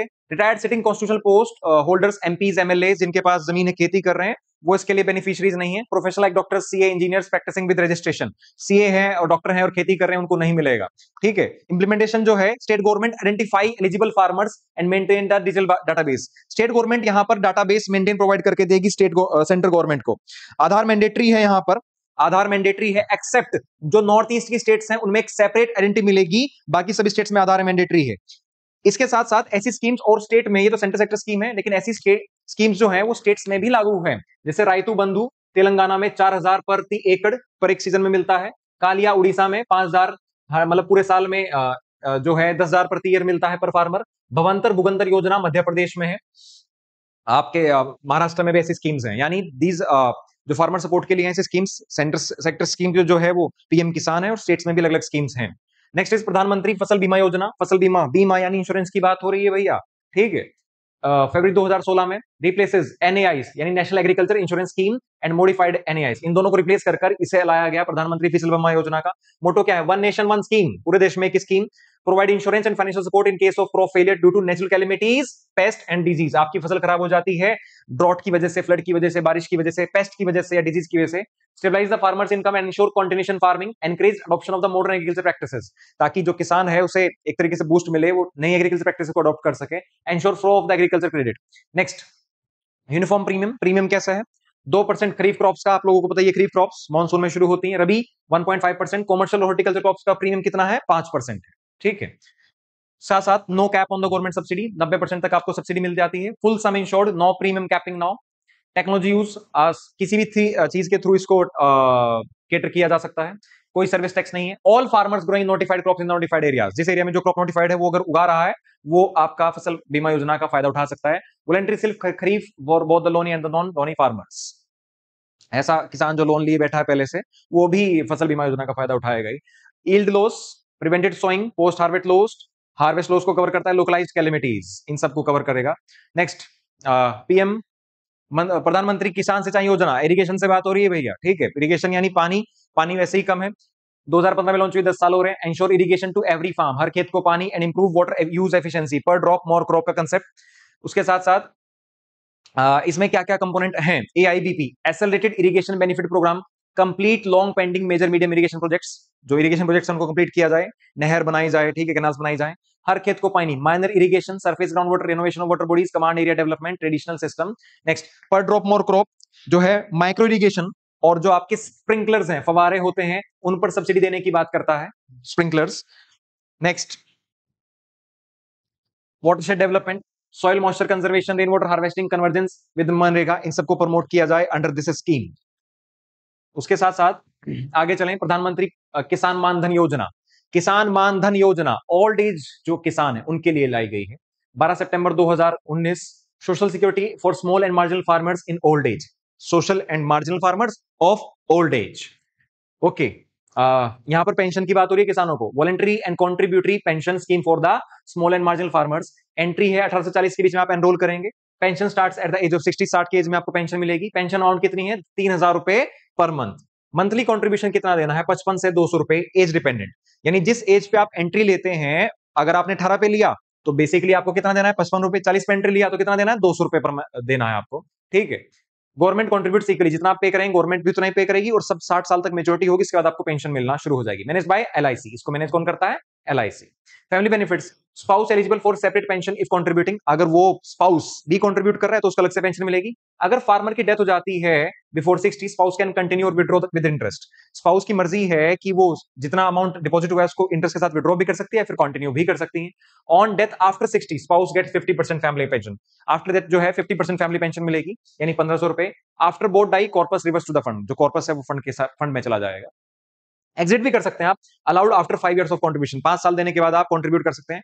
18 साल में आपने देना शुरू किया, 23 साल तक आपने दिया, 23 में आपने फिर दोबारा वापसी उसको निकाल लिया with interest. Entire contribution return with the bank interest rate. Okay, eligibility क्या है? Farmers owning up to 2 hectares cultivable land, and age कितनी होनी चाहिए? 18 से 40।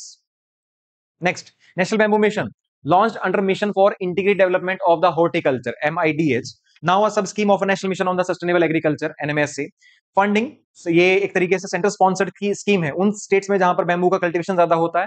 60-40 centre state, 90-10 for north east and hilly states, and 100% for UT and the other union territories. Holistic growth for bamboo sector through area based regional differentiated strategy. Bamboo पर ध्यान देने की बात हो रही है यहाँ पे, ठीक है। बैम्बू,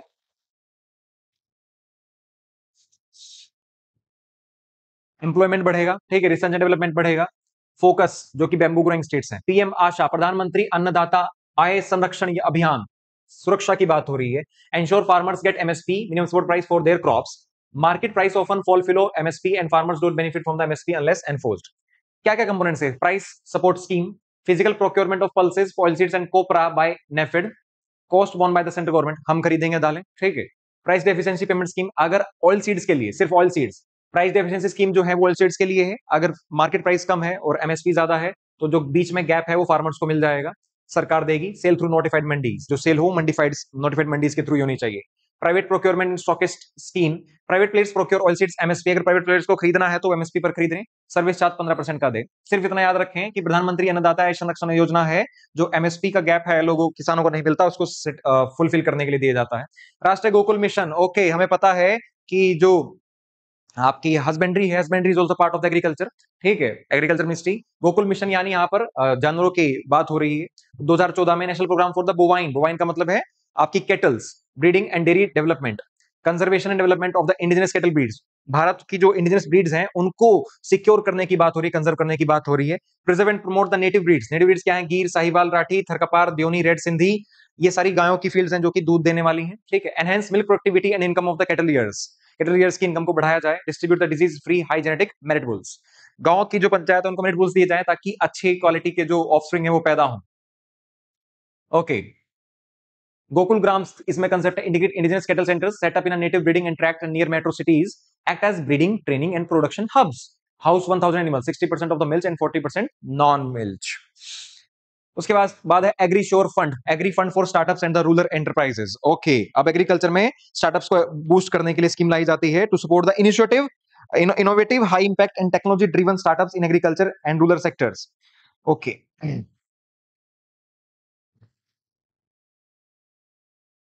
फंड में 250 करोड़ मिनिस्ट्री ऑफ एग्रीकल्चर देगी, 250 करोड़ नाबार्ड और 250 करोड़ बैंक इंश्योरेंस कंपनीज लाकर आ रही हैं। 750 करोड़ का फंड क्रिएट होगा। फंड मैनेजर कौन है?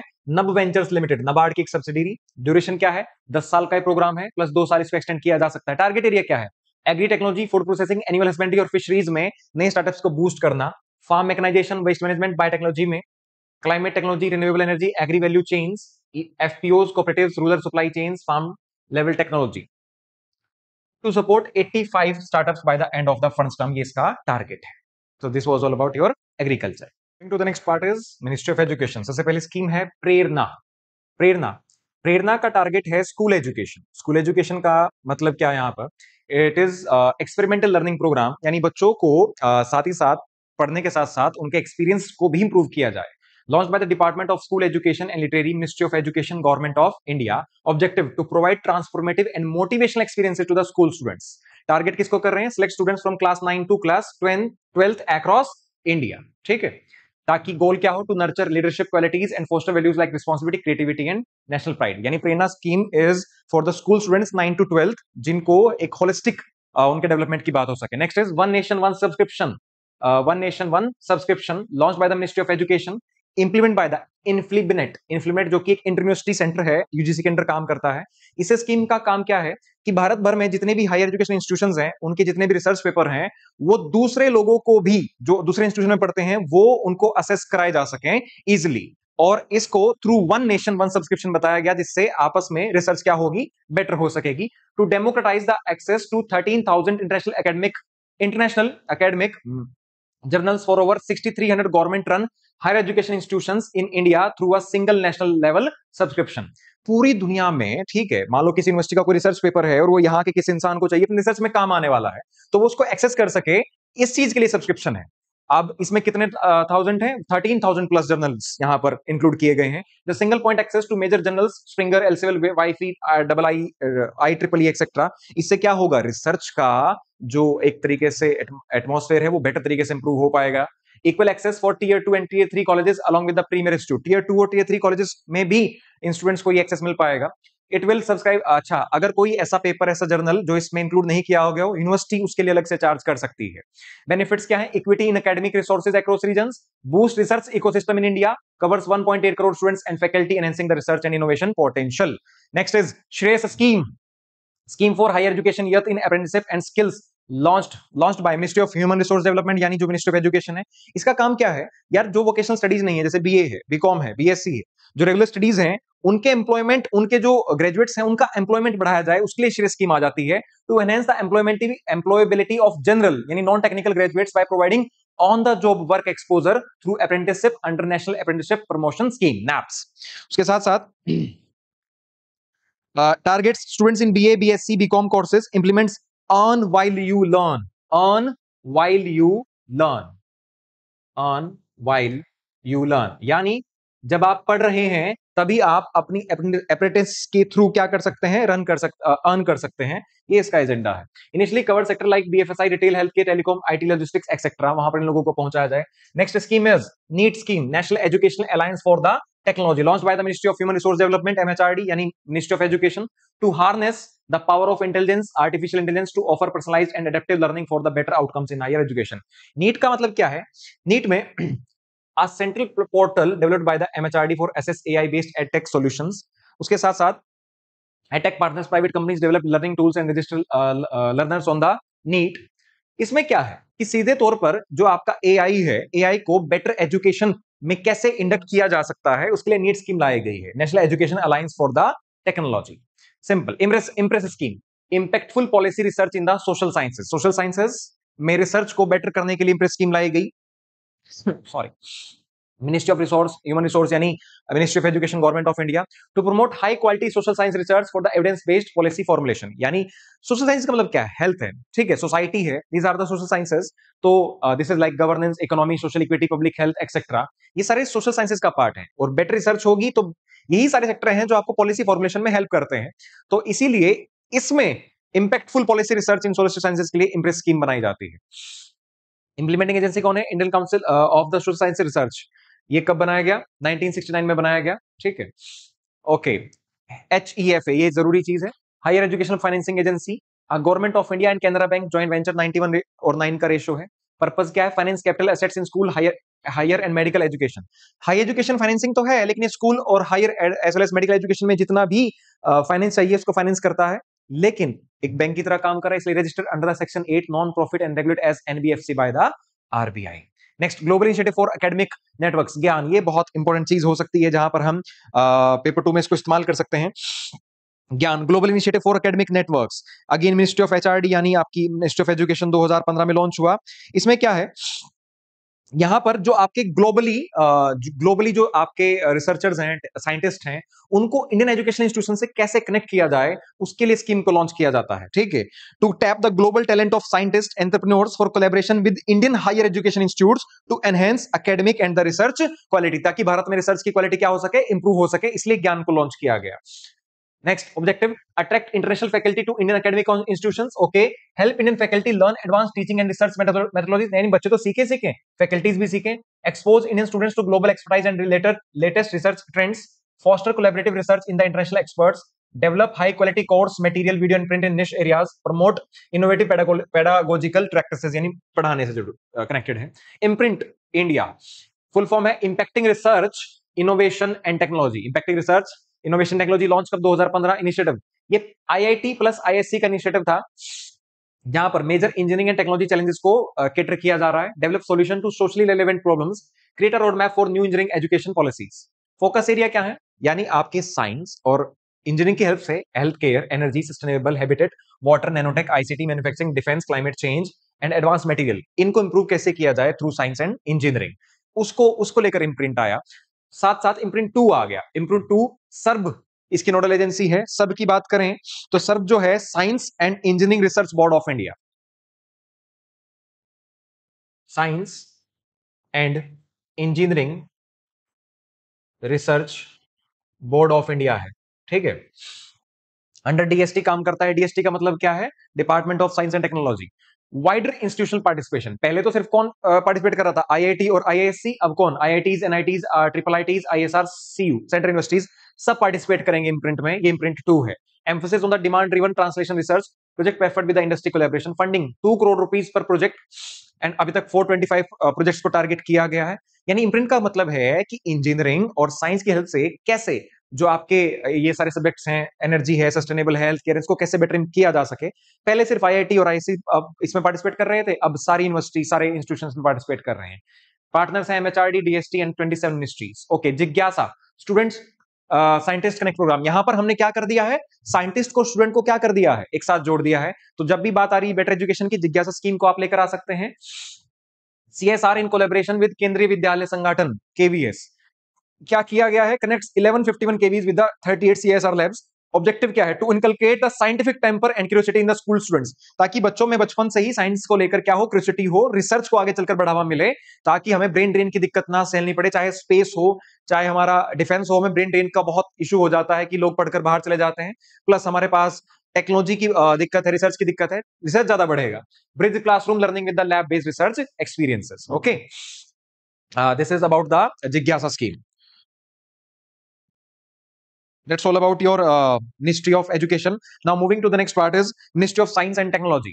सबसे पहली स्कीम है वज्र, very important scheme, visiting advanced joint research faculty. वही जैसे हमने अभी देखा था कि हमें बाहर से फैकल्टी बुला रहे हैं, बाहर से साइंटिस्ट को बुला रहे हैं अपने इंस्टीट्यूशंस में बच्चों को और फैकल्टीज को उनके साथ एंगेज कराने के लिए, सेम ऐसी स्कीम है वज्र स्कीम, जिसका फुल फॉर्म है visiting advanced joint research faculty, launched by department of science and technology, DST। Objective क्या है? ध्यान से पढ़ें। To connect Indian origin scientist abroad, ऐसे साइंटिस्ट जो इंडिया ओरिजिन के हैं और अब्रोड काम करते हैं, connect with India's based researchers for the joint research in India. उनको यहां की रिसर्च से क्या करना है? कनेक्ट करना है। ध्यान रहे, उसमें तो हम फॉरेनर्स को भी बुला रहे थे, लेकिन हम यहां पर जिक्र कर रहे हैं कि ऐसे रिसर्चर्स, ऐसे साइंटिस्ट जो कि इंडियन ओरिजिन के हैं और बाहर काम करते हैं, उनको इंडिया की रिसर्च से क्या कर दें? कनेक्ट कर दें। की फीचर्स क्या है? Foreign scientist including NRIs, PIOs, OCIs work as adjunct faculty in the government funded institutions. Okay, कौन कौन से एरिया में? Energy, health, advance materials etcetera. Focus क्या है? कटिंग एज रिसर्च, ताकि इंडिया में क्या बढ़ जाए भैया? रिसर्च बढ़ जाए। जो लोग इंडिया ओरिजिन के हैं, बाहर काम कर रहे हैं, वो आकर इंडिया में क्यों ना काम करें, इसलिए उनको प्रमोट किया जा रहा है। ठीक है,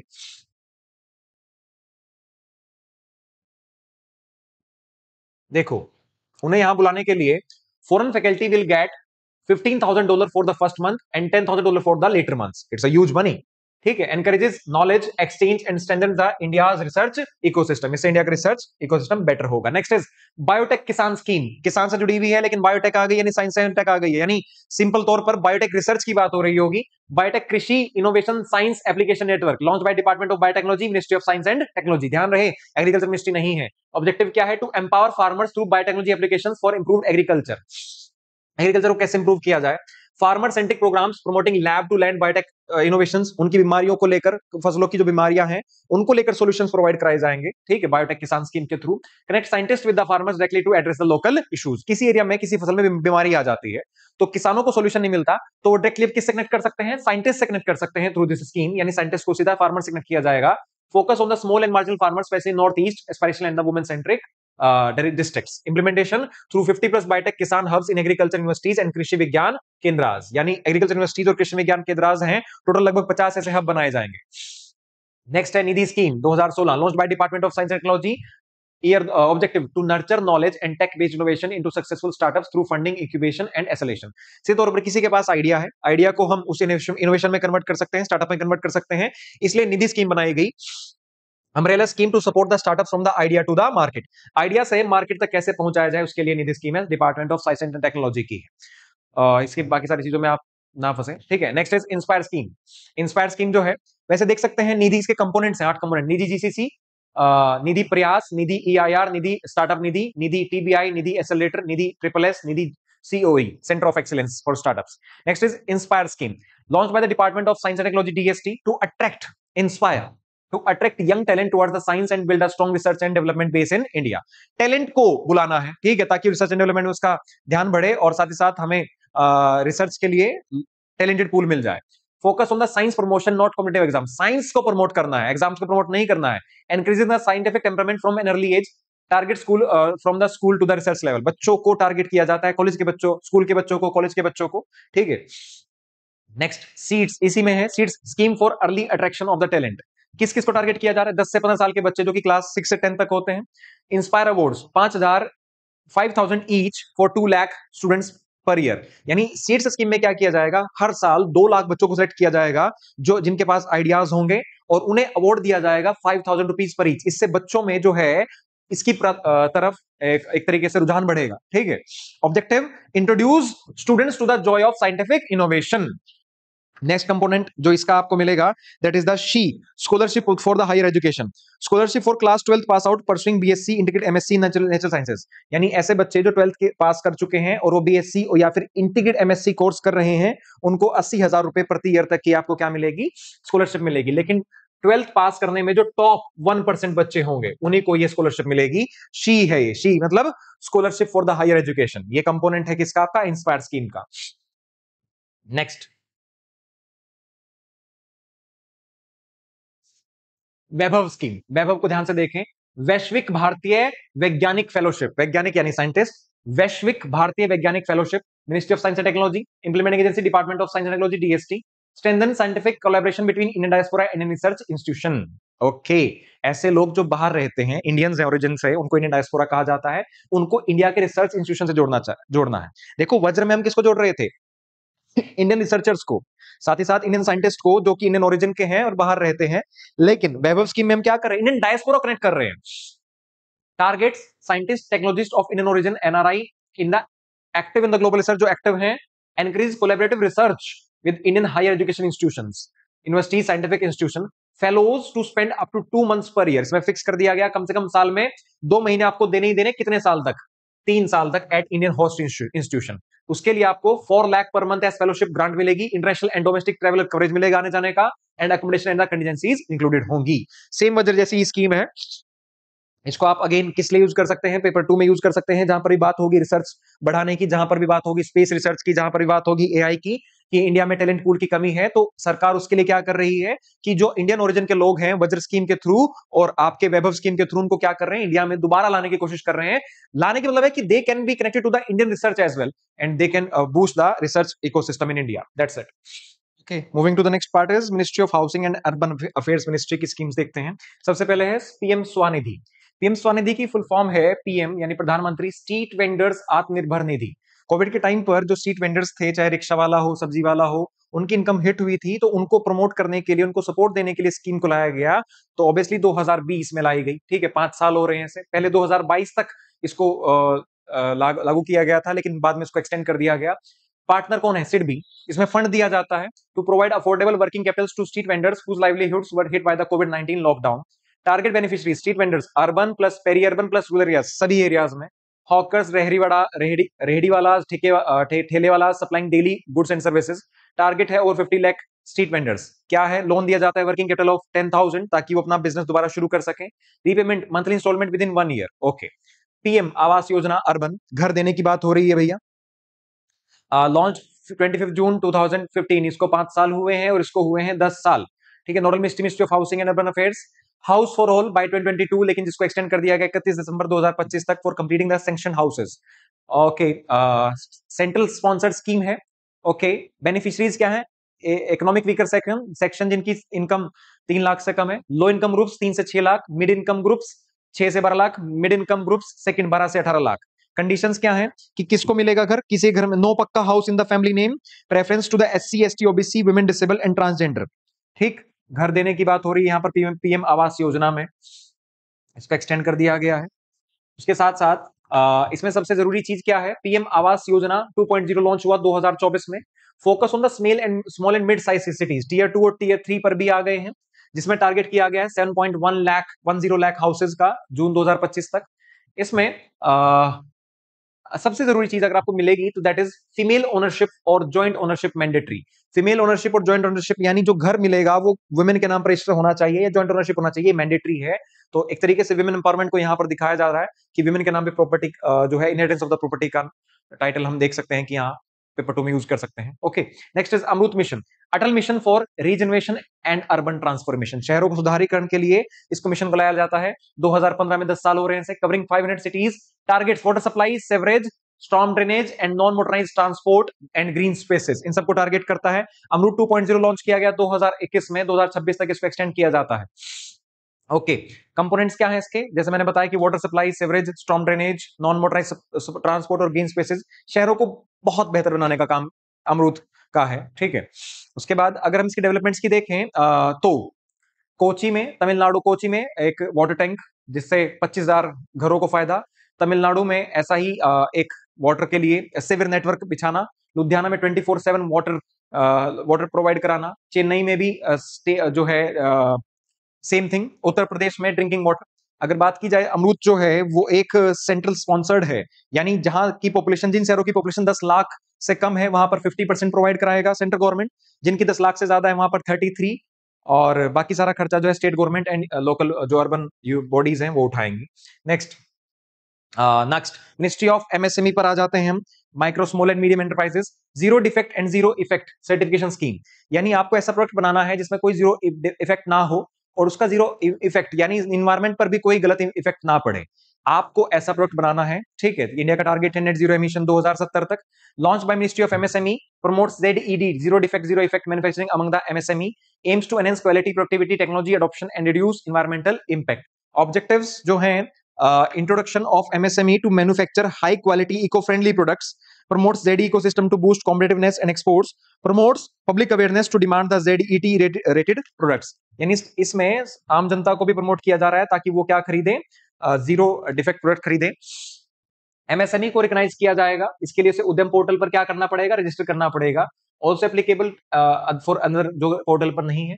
उसके साथ साथ नेक्स्ट स्कीम एस्पायर। एस्पायर की फुल फॉर्म देखें, a scheme for promotion of innovation, rural industries and entrepreneurship. Okay, ministry of micro small and medium enterprises, promote entrepreneurship innovation specially in the agro based industries. ध्यान रहे, ठीक है। जैसे हमने देखा था मुद्रा लोन्स एंड जो थे वो आपके नॉन एग्रो थे, यहाँ पर एस्पायर स्कीम जो है वो एग्रो इंडस्ट्री में एंटरप्रेन्योरशिप को बढ़ावा देने की बात कर रही है एस्पायर स्कीम, ठीक है, एग्री बेस्ड। नेक्स्ट इज स्फूर्ति, scheme for the fund for regeneration of the traditional industries. Traditional industries को यानी जो आर्टिसंस हैं उनको बूस्ट करने के लिए इस चीज को लाया जा रहा है, ठीक है, स्फूर्ति। स्फूर्ति को लॉन्च कब किया गया? 2005 में, रिवैम्प किया गया 2014 में। Promoting traditional industries, khadi, coir, village crafts by organising artisans in the marketing competing clusters. Clusters बनाने हैं उनके, फिर उनको सपोर्ट करना है, ठीक है। Objective, group artisans into sustainable clusters, okay, उनको इकट्ठा करो। Enhance productivity, product quality, design and packaging, provide common infrastructure and skill training, strengthen the cluster governance and market linkages, okay. उसके साथ साथ अगर हम देखें इसमें इंटरवेंशंस क्या होंगी सरकार की तरफ से? स्किल प्रोवाइड कराना, फिर कॉमन इंफ्रास्ट्रक्चर प्रोवाइड कराना, फिर उनके प्रोडक्ट की ब्रांडिंग करना और ग्लोबल मार्केट में सप्लाई करना। तो this is step by step. Funding क्या दी जाएगी? एक क्लस्टर को जिसमें ग्रुप होगा, 8 करोड़ तक का लोन, ठीक है। इंप्लीमेंटेशन किसके ऊपर है? केवीआईसी। केवीआईसी यानी आपका khadi and village industries commission, जो कि 1957 में एक स्टैट्यूटरी बॉडी बनाया गया अंडर इंडस्ट्रीज एक्ट, ठीक है। इंडस्ट्रीज कमीशन एक्ट के अंडर एक स्टैट्यूटरी बॉडी है केवीआईसी, इसकी नोडल एजेंसी है ये, ओके। नेक्स्ट, अगरबत्ती क्लस्टर डेवलपमेंट प्रोग्राम, ग्राम उद्योग विकास योजना भी कहा जाता है। इंसेंस बनाने के लिए अगस्त 2020 में लॉन्च हुई ministry of micro small and medium enterprises a pilot project under the Gram Udyog Vikas Yojana to support artisans involve in the agarbatti, incense, stick और manufacturing, aimed at promoting local production, reducing import dependency and generating the rural employment in line with the आत्मनिर्भर भारत अभियान, okay. क्या दिया जाएगा? 50 automatic अगरबत्ती machines, 10 mixing machines. Khadi and village industries commission, again वही body, इसकी क्या है? नोडल एजेंसी है। नेक्स्ट, पीएम विश्वकर्मा योजना। विश्वकर्मा यानी जो बनाता हो किस चीज को, ठीक है। यहां पर भी अगेन किसकी बात हो रही है? ट्रेडिशनल आर्टिसंस की बात होगी। 2023 में लॉन्च हुआ। Ministry of Micro, Small and Medium Enterprises to uplift and empower the traditional artisans and crafts people by integrating them into the formal economy and preserving India's cultural heritage. Okay. Steps क्या है? पहले तो recognise करो उनको कि कौन कौन है। Issuance of the PM Vishwakarma certificate and ID card, उनको आईडी कार्ड दिया जाए। फिर उनका स्किल अपग्रेड किया जाए, बेसिक ट्रेनिंग 5 से 7 दिन, एडवांस ट्रेनिंग 15+ दिन और स्टाइपेंड हर रोज उनको 500 रुपए दिए जाएंगे ट्रेनिंग के दौरान। फिर उनको टूल किट खरीदने के लिए, यानी जो भी वो सामान बनाते हैं उसे टूल किट खरीदने के लिए 15,000 रुपए दिए जाएंगे, ठीक है। क्रेडिट सपोर्ट, बाद में उनको 3 लाख रुपए तक का लोन दिया जा सकता है। उसके साथ साथ डिजिटल पेमेंट्स के लिए उनको बूस्ट किया जाएगा। फिर उन्हें मार्केटिंग सपोर्ट भी दी जाएगी ताकि उन्हें प्रोडक्ट्स को बेच भी सकें। कवरेज कहां कहां पर देखो, टारगेटेड ट्रेडिशनल आर्टिसंस, इसमें कौन कौन आते हैं? Carpenter, blacksmith, porter, sculpture, tailor, mason, barber, washerman, basket weaver and others. 18 ऐसे ट्रेडर्स को क्या कहा जाता है? आर्टिसंस कहा जाता है। कारीगर कहते हैं हम सिंपल तौर पर उसे, कारीगर को यहां पर टारगेट किया गया है। So moving to the next section is ministry of skill development and the entrepreneurship. पहली स्कीम है संकल्प स्कीम। संकल्प की फुल फॉर्म देखिए, skills acquisition and knowledge awareness for the livelihood promotion. Launched in 2018, ministry of skill and development entrepreneurship MSD, 6 years 2023 तक। Centre sponsored scheme थी with the help of world bank. World bank से loan लिया गया, ठीक है। क्या है इसका? National skill development mission was launch to unify skill India skilling ecosystem. Sankalp was conceptualized to observe and support NSDM। यानी एक तरीके से संकल्प जो है वो नेशनल स्किल मिशन को बूस्ट करने के लिए लाया गया था, जिसके कंपोनेंट्स हैं इंस्टीट्यूशनल ट्रेनिंग, इंफ्रास्ट्रक्चर क्रिएट करना, convergence, trainers, overseas employment, sustainable livelihood and leveraging the public expenditure. Objective, strengthen the institutional mechanism for the market relevant and quality skill development. Skill development करना है Sankalp scheme में, सीधे तौर पर इतनी सी बात है। टारगेट है 3.5 करोड़ यूथ को एम्प्लॉयबल स्किल से इक्विप करा देना। उसके बाद वर्ल्ड बैंक से लोन लिया गया था करीबन $500 मिलियन का, लगभग 3300 करोड़, ठीक। Next is strive. स्ट्राइव की फुल फॉर्म देखिए, skills strengthening for industrial value enhancement. Skill strengthening for industrial value enhancement 2017 में लॉन्च हुई। सेंटर सेक्टर स्कीम है, गवर्नमेंट ऑफ इंडिया, और इसमें भी वर्ल्ड बैंक इन्वॉल्व है। वर्ल्ड बैंक से अगेन लोन लिया जाएगा, ठीक, 2022 तक, फिर 2024 तक इसको एक्सटेंड कर दिया गया। ऑब्जेक्टिव क्या है? To improve the quality and market relevance of the vocational training. Vocational training कहां प्रोवाइड होती है? ITIs में। ITIs में उनकी ट्रेनिंग को इंप्रूव करने के लिए स्ट्राइव स्कीम को लाया गया। और ये जो है, it is a shift from input based to result based financing. Okay, key components क्या है? Improve performance of the ITIs, not IITs, ITIs, industrial training institutes, increase capacity of the states, improve teaching and learning, broaden the apprenticeship training. Okay, director general of training यानी DGT under the ministry of skill and development entrepreneurship इसके nodal agency हैं, ठीक है। उसके बाद skill India programme, you know very well, skill India programme 2026 तक। Skill India programme ministry of skill and development entrepreneurship centre sector scheme है, 2026 तक extended है। उसके साथ साथ 2.27 करोड़ लोगों तक बेनिफिशियरीज का टारगेट। ऑब्जेक्टिव क्या है? To build future ready skilled workforce by consolidating and aligning the skilling efforts through demand driven technology integrated and industry linked training across urban and rural. दोनों की बात होती है, अर्बन एंड रूरल की, specially among marginalised communities. लोगों को skill बनाना है। इसके अंदर 3 कंपोनेंट्स है। पहला है प्रधानमंत्री कौशल विकास योजना, जिसमें ध्यान रहे एज ग्रुप क्या है, टारगेट ग्रुप क्या है, 15 to 59 ईयर्स, जिनको क्या प्रोवाइड करानी है, short term training, special projects, recognition of the prior learning. Next जो टारगेट ग्रुप है इसमें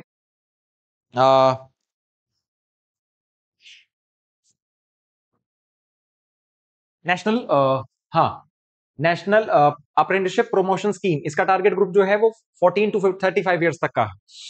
okay, earn while you learn जो हमने अभी जिक्र किया था वो इसी का कंपोनेंट है। जन शिक्षण संस्थान जेएसएस स्कीम, इसका टारगेट ग्रुप 15 से 45 इयर्स है, specially women, rural area and economically weaker sections, यानी ये किसको बढ़ाता है, जेंडर इक्वलिटी को बढ़ाता है। ओके, नेक्स्ट इज राष्ट्रीय उद्यमिता विकास परियोजना, उद्यम यानी इंडस्ट्री, मित्ता दोस्त, यानी यहां पर जॉब सीकर से जॉब गिवर बनाने की बात हो रही है। To transform the individuals into job providers rather than the job seekers by offering structured entrepreneurship training particularly targeting beneficiaries of the PM Svanidhi scheme. Svanidhi हमने जिक्र किया था, उन्हीं को टारगेट किया जा रहा है कि उनको क्या बनाया जाए, अब जॉब सीकर की जगह जॉब गिवर बनाया जाए। Target group street vendors under the PM Svanidhi scheme, partner organisation Flipkart के साथ पब्लिक प्राइवेट पार्टनरशिप आ गई यहां पर। Training focus entrepreneurship training to empower the street vendors, emphasis on the reskilling and upskilling to improve the competitiveness and adaptability। 22 हफ्ते की training है, ठीक है, ऑनलाइन ऑफलाइन और हाइब्रिड दोनों मोड में। 10 मेजर शहरों को टारगेट किया गया, माइक्रो एंटरप्राइजेस, जिससे क्या हो सके, बूस्ट हो सके micro enterprises. Now next part is ministry of social justice and the empowerment, Rashtriya Vayoshri Yojana. यहां पर टारगेट किया गया है ओल्ड एज पीपल को, ओल्ड एज पीपल जो कि डिसेबल हो जाते हैं due to the age related factors, उनको सुनना दिखना बंद हो जाता है या कोई और भी ऐसा अगर उनको इलनेस है तो उनको सपोर्ट किया जाएगा, उनको हियरिंग एड्स प्रोवाइड कराए जाएंगे, विजन एड्स प्रोवाइड कराए जाएंगे, and that is the centre sector scheme. Okay, Rashtriya Vayoshri Yojana is a centre sector scheme, centre सरकार इसका खर्च उठाएगी, launch by the ministry of social justice and empowerment. It provides physical aids and assisted living devices to senior citizens of below poverty line. भैया वो जो senior citizen है वो क्या होने चाहिए, बिलो पॉवर्टी लाइन होने चाहिए, तभी उन्हें ये फायदा मिलेगा। Funded entirely bye the central government through senior citizen welfare fund. पैसा कहां से आएगा, सीनियर सिटीजन वेलफेयर फंड से पैसा आएगा। ओके, इंप्लीमेंटिंग एजेंसी कौन है, artificial limbs manufacturing corporation of India, ALIMCO, a PSU under the ministry। Okay, as per 2011 census, आप पेपर 2 में यूज कर सकते हैं, there are 10.38 crore over 10.38 crore senior citizens in India, out of them 70% live in the rural areas। Okay, और out of them 5.2% of the elder people suffer from the disabilities such as vision loss, hearing losses, locomotor disabilities and tooth loss। By 2026 देखो, बात होती है demographic dividend की, तो हम ये भी बात कर लें कि पॉपुलेशन जो आपकी सीनियर एज पॉपुलेशन है वो बढ़ती जा रही है। The elderly population is projected to reach 173 million and nearly 300 million by the 2050, यानी 3 करोड़ पॉपुलेशन, 30 करोड़ पॉपुलेशन जो है एल्डरली हो जाएगी 2050 तक। Eligibility, senior citizen must be age of 60 years and above, BPL category होने चाहिए, low vision, hearing impairment, tooth loss, locomotor disability होनी चाहिए, उनको ये सारी चीजें walking sticks and the other things provide कराई जाएंगी, फ्री ऑफ कॉस्ट प्रोवाइड कराई जाएंगी। एक चीज इंपॉर्टेंट यहां पर है, 30% reservation for the women beneficiaries in each district, हर एक डिस्ट्रिक्ट में 30% रिजर्वेशन किसका होगा, वुमेन का होगा। ओके, उसके साथ साथ प्रूफ ऑफ आइडेंटिटी लगेगा, आधार कार्ड, बीपीएल प्रूफ लगेगा एंड मेडिकल सर्टिफिकेट भी लगेगा। That's it about the PM Shri Yojana. Now, next, moving to the next part is PM Young Achievers Scholarship Award Scheme for Vibrant India, यानी PM यशस्वी। यहां पर बात हो रही है स्कूल के बच्चों को अवार्ड देने की। यहां पर कौन से बच्चे, ओबीसी, ईबीसी यानी economical backward caste sections and NT denotified nomadic tribes categories to quantity and quality education, ताकि उनके बच्चों को एजुकेशन इंप्रूव की जा सके। Scholarship offered class 9 to 12th education. Exam होगा, एग्जाम में जो टॉप बच्चे होंगे उनको स्कॉलरशिप प्रोवाइड कराई जाएगी, लेकिन फैमिली की इनकम 2.5 लाख से ज्यादा नहीं होनी चाहिए। Again there is a reservation of scholarship reserve for the girls student, 30% reservation है, no interviews there. Next is प्रधानमंत्री अनुसूचित जाति अभ्युदय योजना, पीएम अजय। ओके, बात हो रही है यहां पर एससीज की, to accelerate the social economic development of the scheduled caste through umbrella scheme, जिसमें सबसे पहला जाता है प्रधानमंत्री आदर्श ग्राम योजना, जहां पर शेड्यूल कास्ट की पॉपुलेशन ज्यादा है उन गांवों का development, grants in aid to state, ताकि जो शेड्यूल्ड कास्ट के लिए प्रोग्राम्स है उनको बूस्ट मिल सके।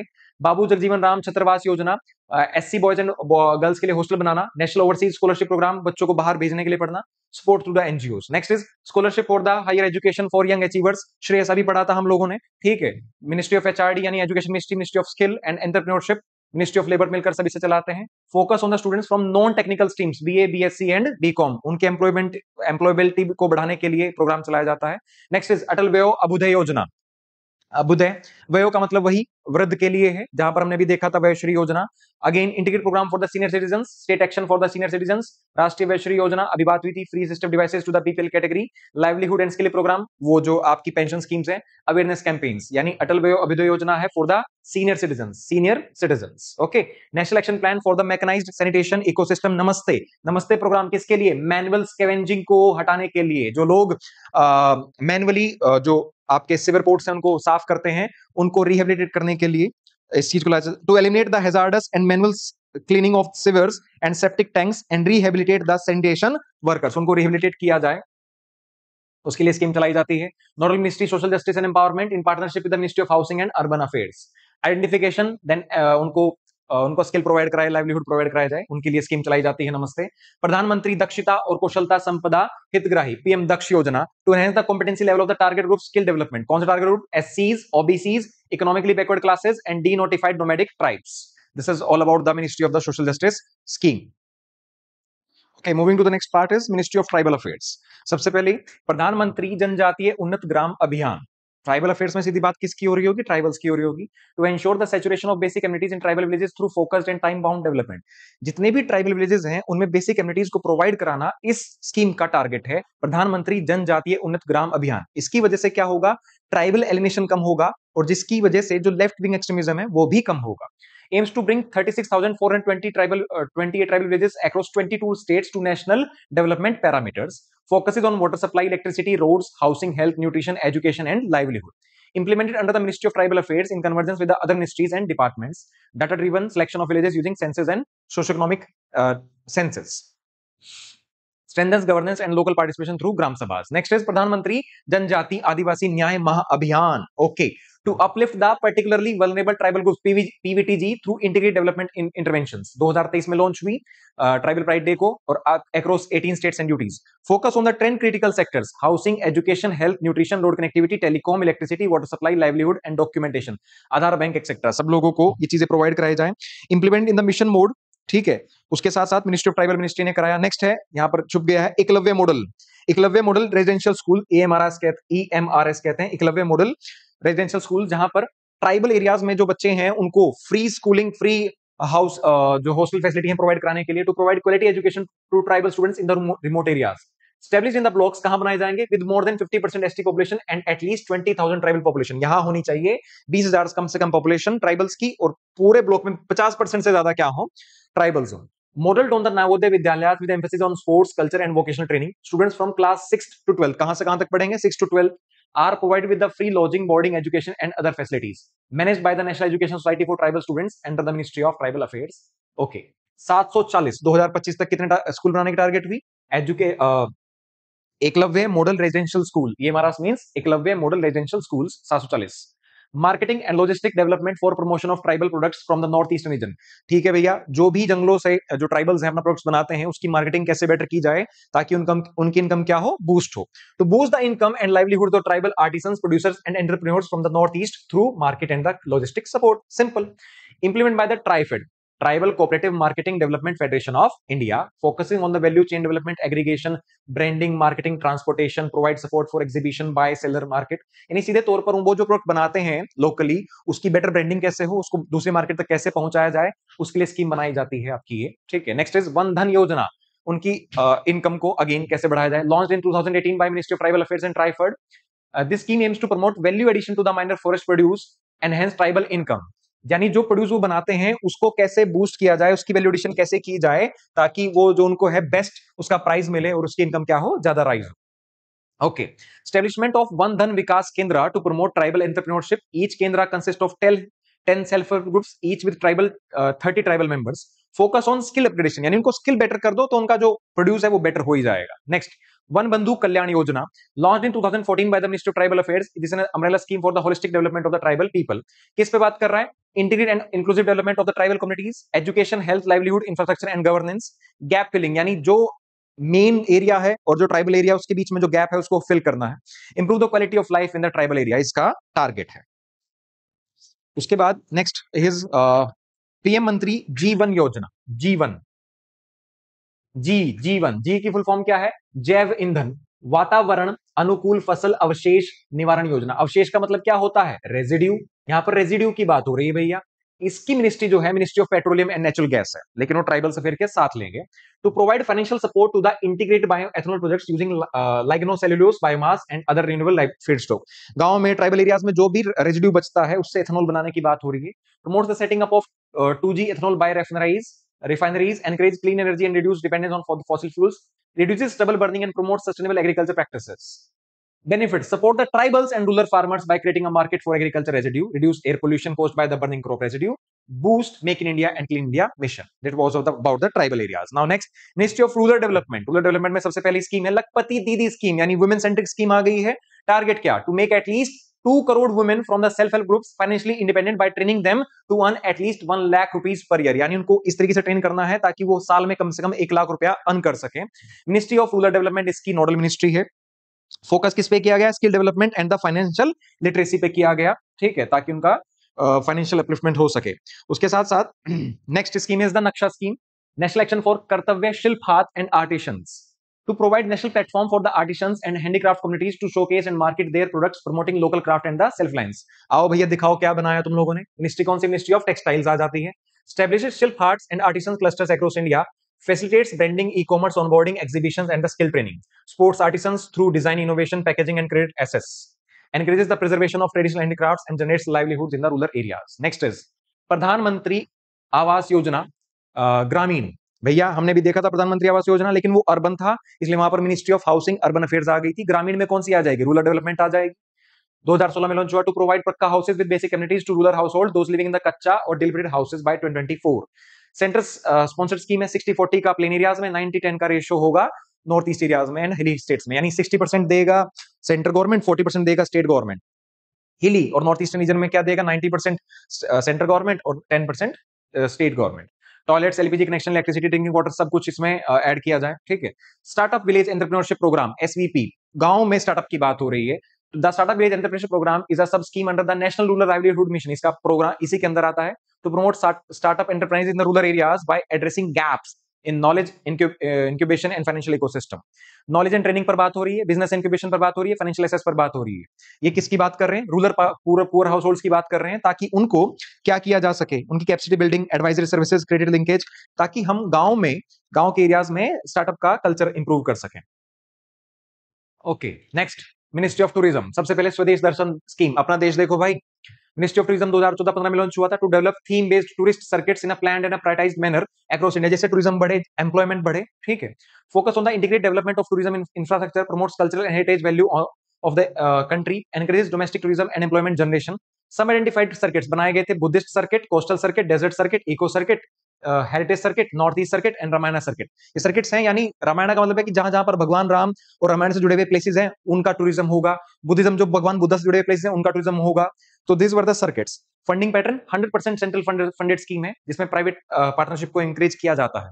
2025 में नया स्कीम लॉन्च हुआ, स्वदेश Darshan 2.0, launch with a focus on destination development, यानी इस बार सर्किट्स नहीं बल्कि शहर को ही डेवलप किया जाए। Emphasis was on the sustainable and responsible tourism. 59 destinations selected under the Swadesh Darshan 2.0. Destination based scheme है, यानी जहां पर आप जा रहे हैं उस शहर को हमें डेवलप करना है। साथ pilgrimage rejuvenation and spiritual augmentation drive, भैया ये भी तो एक तरीके से जो पिलग्रिमेज साइट है, जैसे अमृतसर है, ठीक है, उसके बाद गया का देखें पिलग्रिमेज साइट है, हरिद्वार का, वाराणसी का, all these are the pilgrimage site, यानी वहां के टूरिज्म को बढ़ाने के लिए इसको मर्ज कर दिया जाएगा स्वदेश 2.0 में। लॉन्च कब हुई? 2015, ministry of tourism. To develop and rejuvenate the pilgrimage sites across India for promoting the religious tourism. Focus on the holistic development of pilgrimage destinations, includes development of infrastructure like roads, water supply, sanitation, parking, lightning and interpretation centres. Language समझने के लिए आप समझ में, language किसी जगह जाते हैं साउथ इंडिया में तो वहां पर इंटरप्रिटेशन सेंटर्स भी होने चाहिए, ठीक है। Promotes spiritual tourism and cultural heritage, 100% centrally funded है, रीनेम्ड कर दिया गया प्रसाद स्कीम को and merge with the Swadesh Darshan 2.0। Over 40 project sanction under across pilgrimage towns like Varanasi, Amritsar, Ajmer, Puri, Kedarnath etcetera, ठीक। Emphasis on enhancing spiritual tourism with better infrastructure and local employment. Next,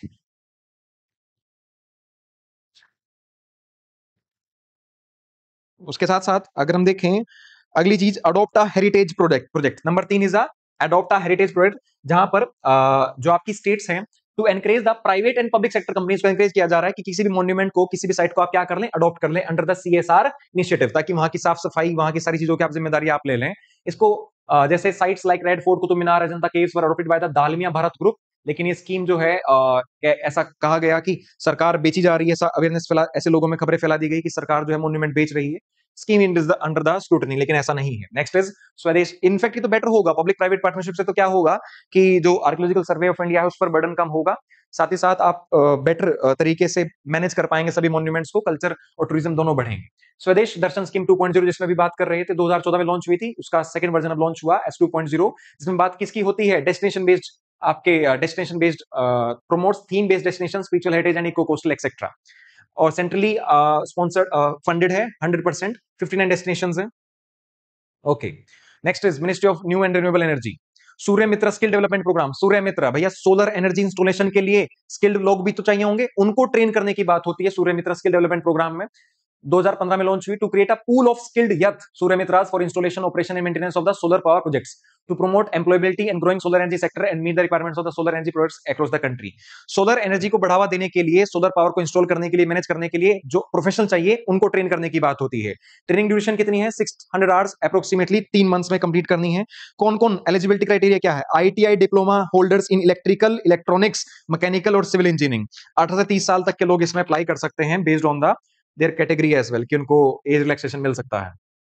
ठीक है, किसमें, solar PV installation में, ऑपरेशन मेंटेनेंस में, electrical load calculation में, trouble shooting में, safety measures and customer handling में, सब चीजों में ट्रेनिंग। नेक्स्ट PM सूर्य घर मुफ्त बिजली योजना, फरवरी 2024 में लॉन्च की गई कि भैया लोगों को फ्री बिजली मिलेगी through solar panels, to provide free electricity to house hold through rooftop solar panel installation. 1 crore को up to 3 units free electricity मिलेगी। ठीक, direct benefit transfer and other things. Next, Kusum, प्रधानमंत्री किसान ऊर्जा सुरक्षा एवं उत्थान अभियान, PM कुसुम। जो किसान है उनको सोलर पंप्स दिए जाएंगे, सब्सिडी, वो बिजली बनाएंगे, जिससे क्या होगा, reduce dependency on the diesel and grid power, empowers farmers to earn income by selling surplus power to the discom, जो एक्स्ट्रा बिजली उसे बेच भी सकते हैं to the discoms, promotes clean energy and contributes the India's renewable energy goals by 2070। क्या है installation, normal ministry of new and renewable energy to ensure energy security by farmers, for farmers by providing solar pumps and grid connected the solar power plants. Next is Ministry of Jal Shakti, जल जीवन mission, हर घर में जल पहुंचाया जाए। 2019 में launch Jal Shakti ministry to provide functional household tap connection to every household by 2024, हर घर तक पानी पहुंचाया जाए। Implementation by Panchayati Raj institution, average बताया जाता है कि 55 लीटर प्रति डे रिक्वायरमेंट है वाटर की। ठीक है, 100% अचीव हो चुका है गोवा, तेलंगाना, हरियाणा, अंडमान एंड निकोबार आइलैंड्स में। ओके, ये जो स्कीम है ये UN के सस्टेनेबल डेवलपमेंट गोल 6 को भी अलाइन करती है। नेक्स्ट स्वच्छ भारत मिशन, जिसमें स्वच्छ भारत मिशन ग्रामीण, स्वच्छ भारत मिशन अर्बन। ग्रामीण को देखा जाता है मिनिस्ट्री ऑफ जल शक्ति के थ्रू, स्वच्छ भारत मिशन को देखा जाता है ministry of housing and urban affairs के थ्रू, जहां पर ओपन डिफेक्शन फ्री विलेजेस बनाने की बात हुई थी। कितने, all the 6 lakh plus villages को ओपन डिफेक्शन फ्री करना है 2019 तक। 11 करोड़ से ज्यादा टॉयलेट बनाए गए। ओके, गोबर की फुल फॉर्म है galvanizing organic bio agri resources, Dhan, यानी यहां पर ऑर्गेनिक वेस्ट से चीजें बनाने की बात हो रही है। जल शक्ति मिनिस्ट्री है स्वच्छ भारत मिशन के अंडर।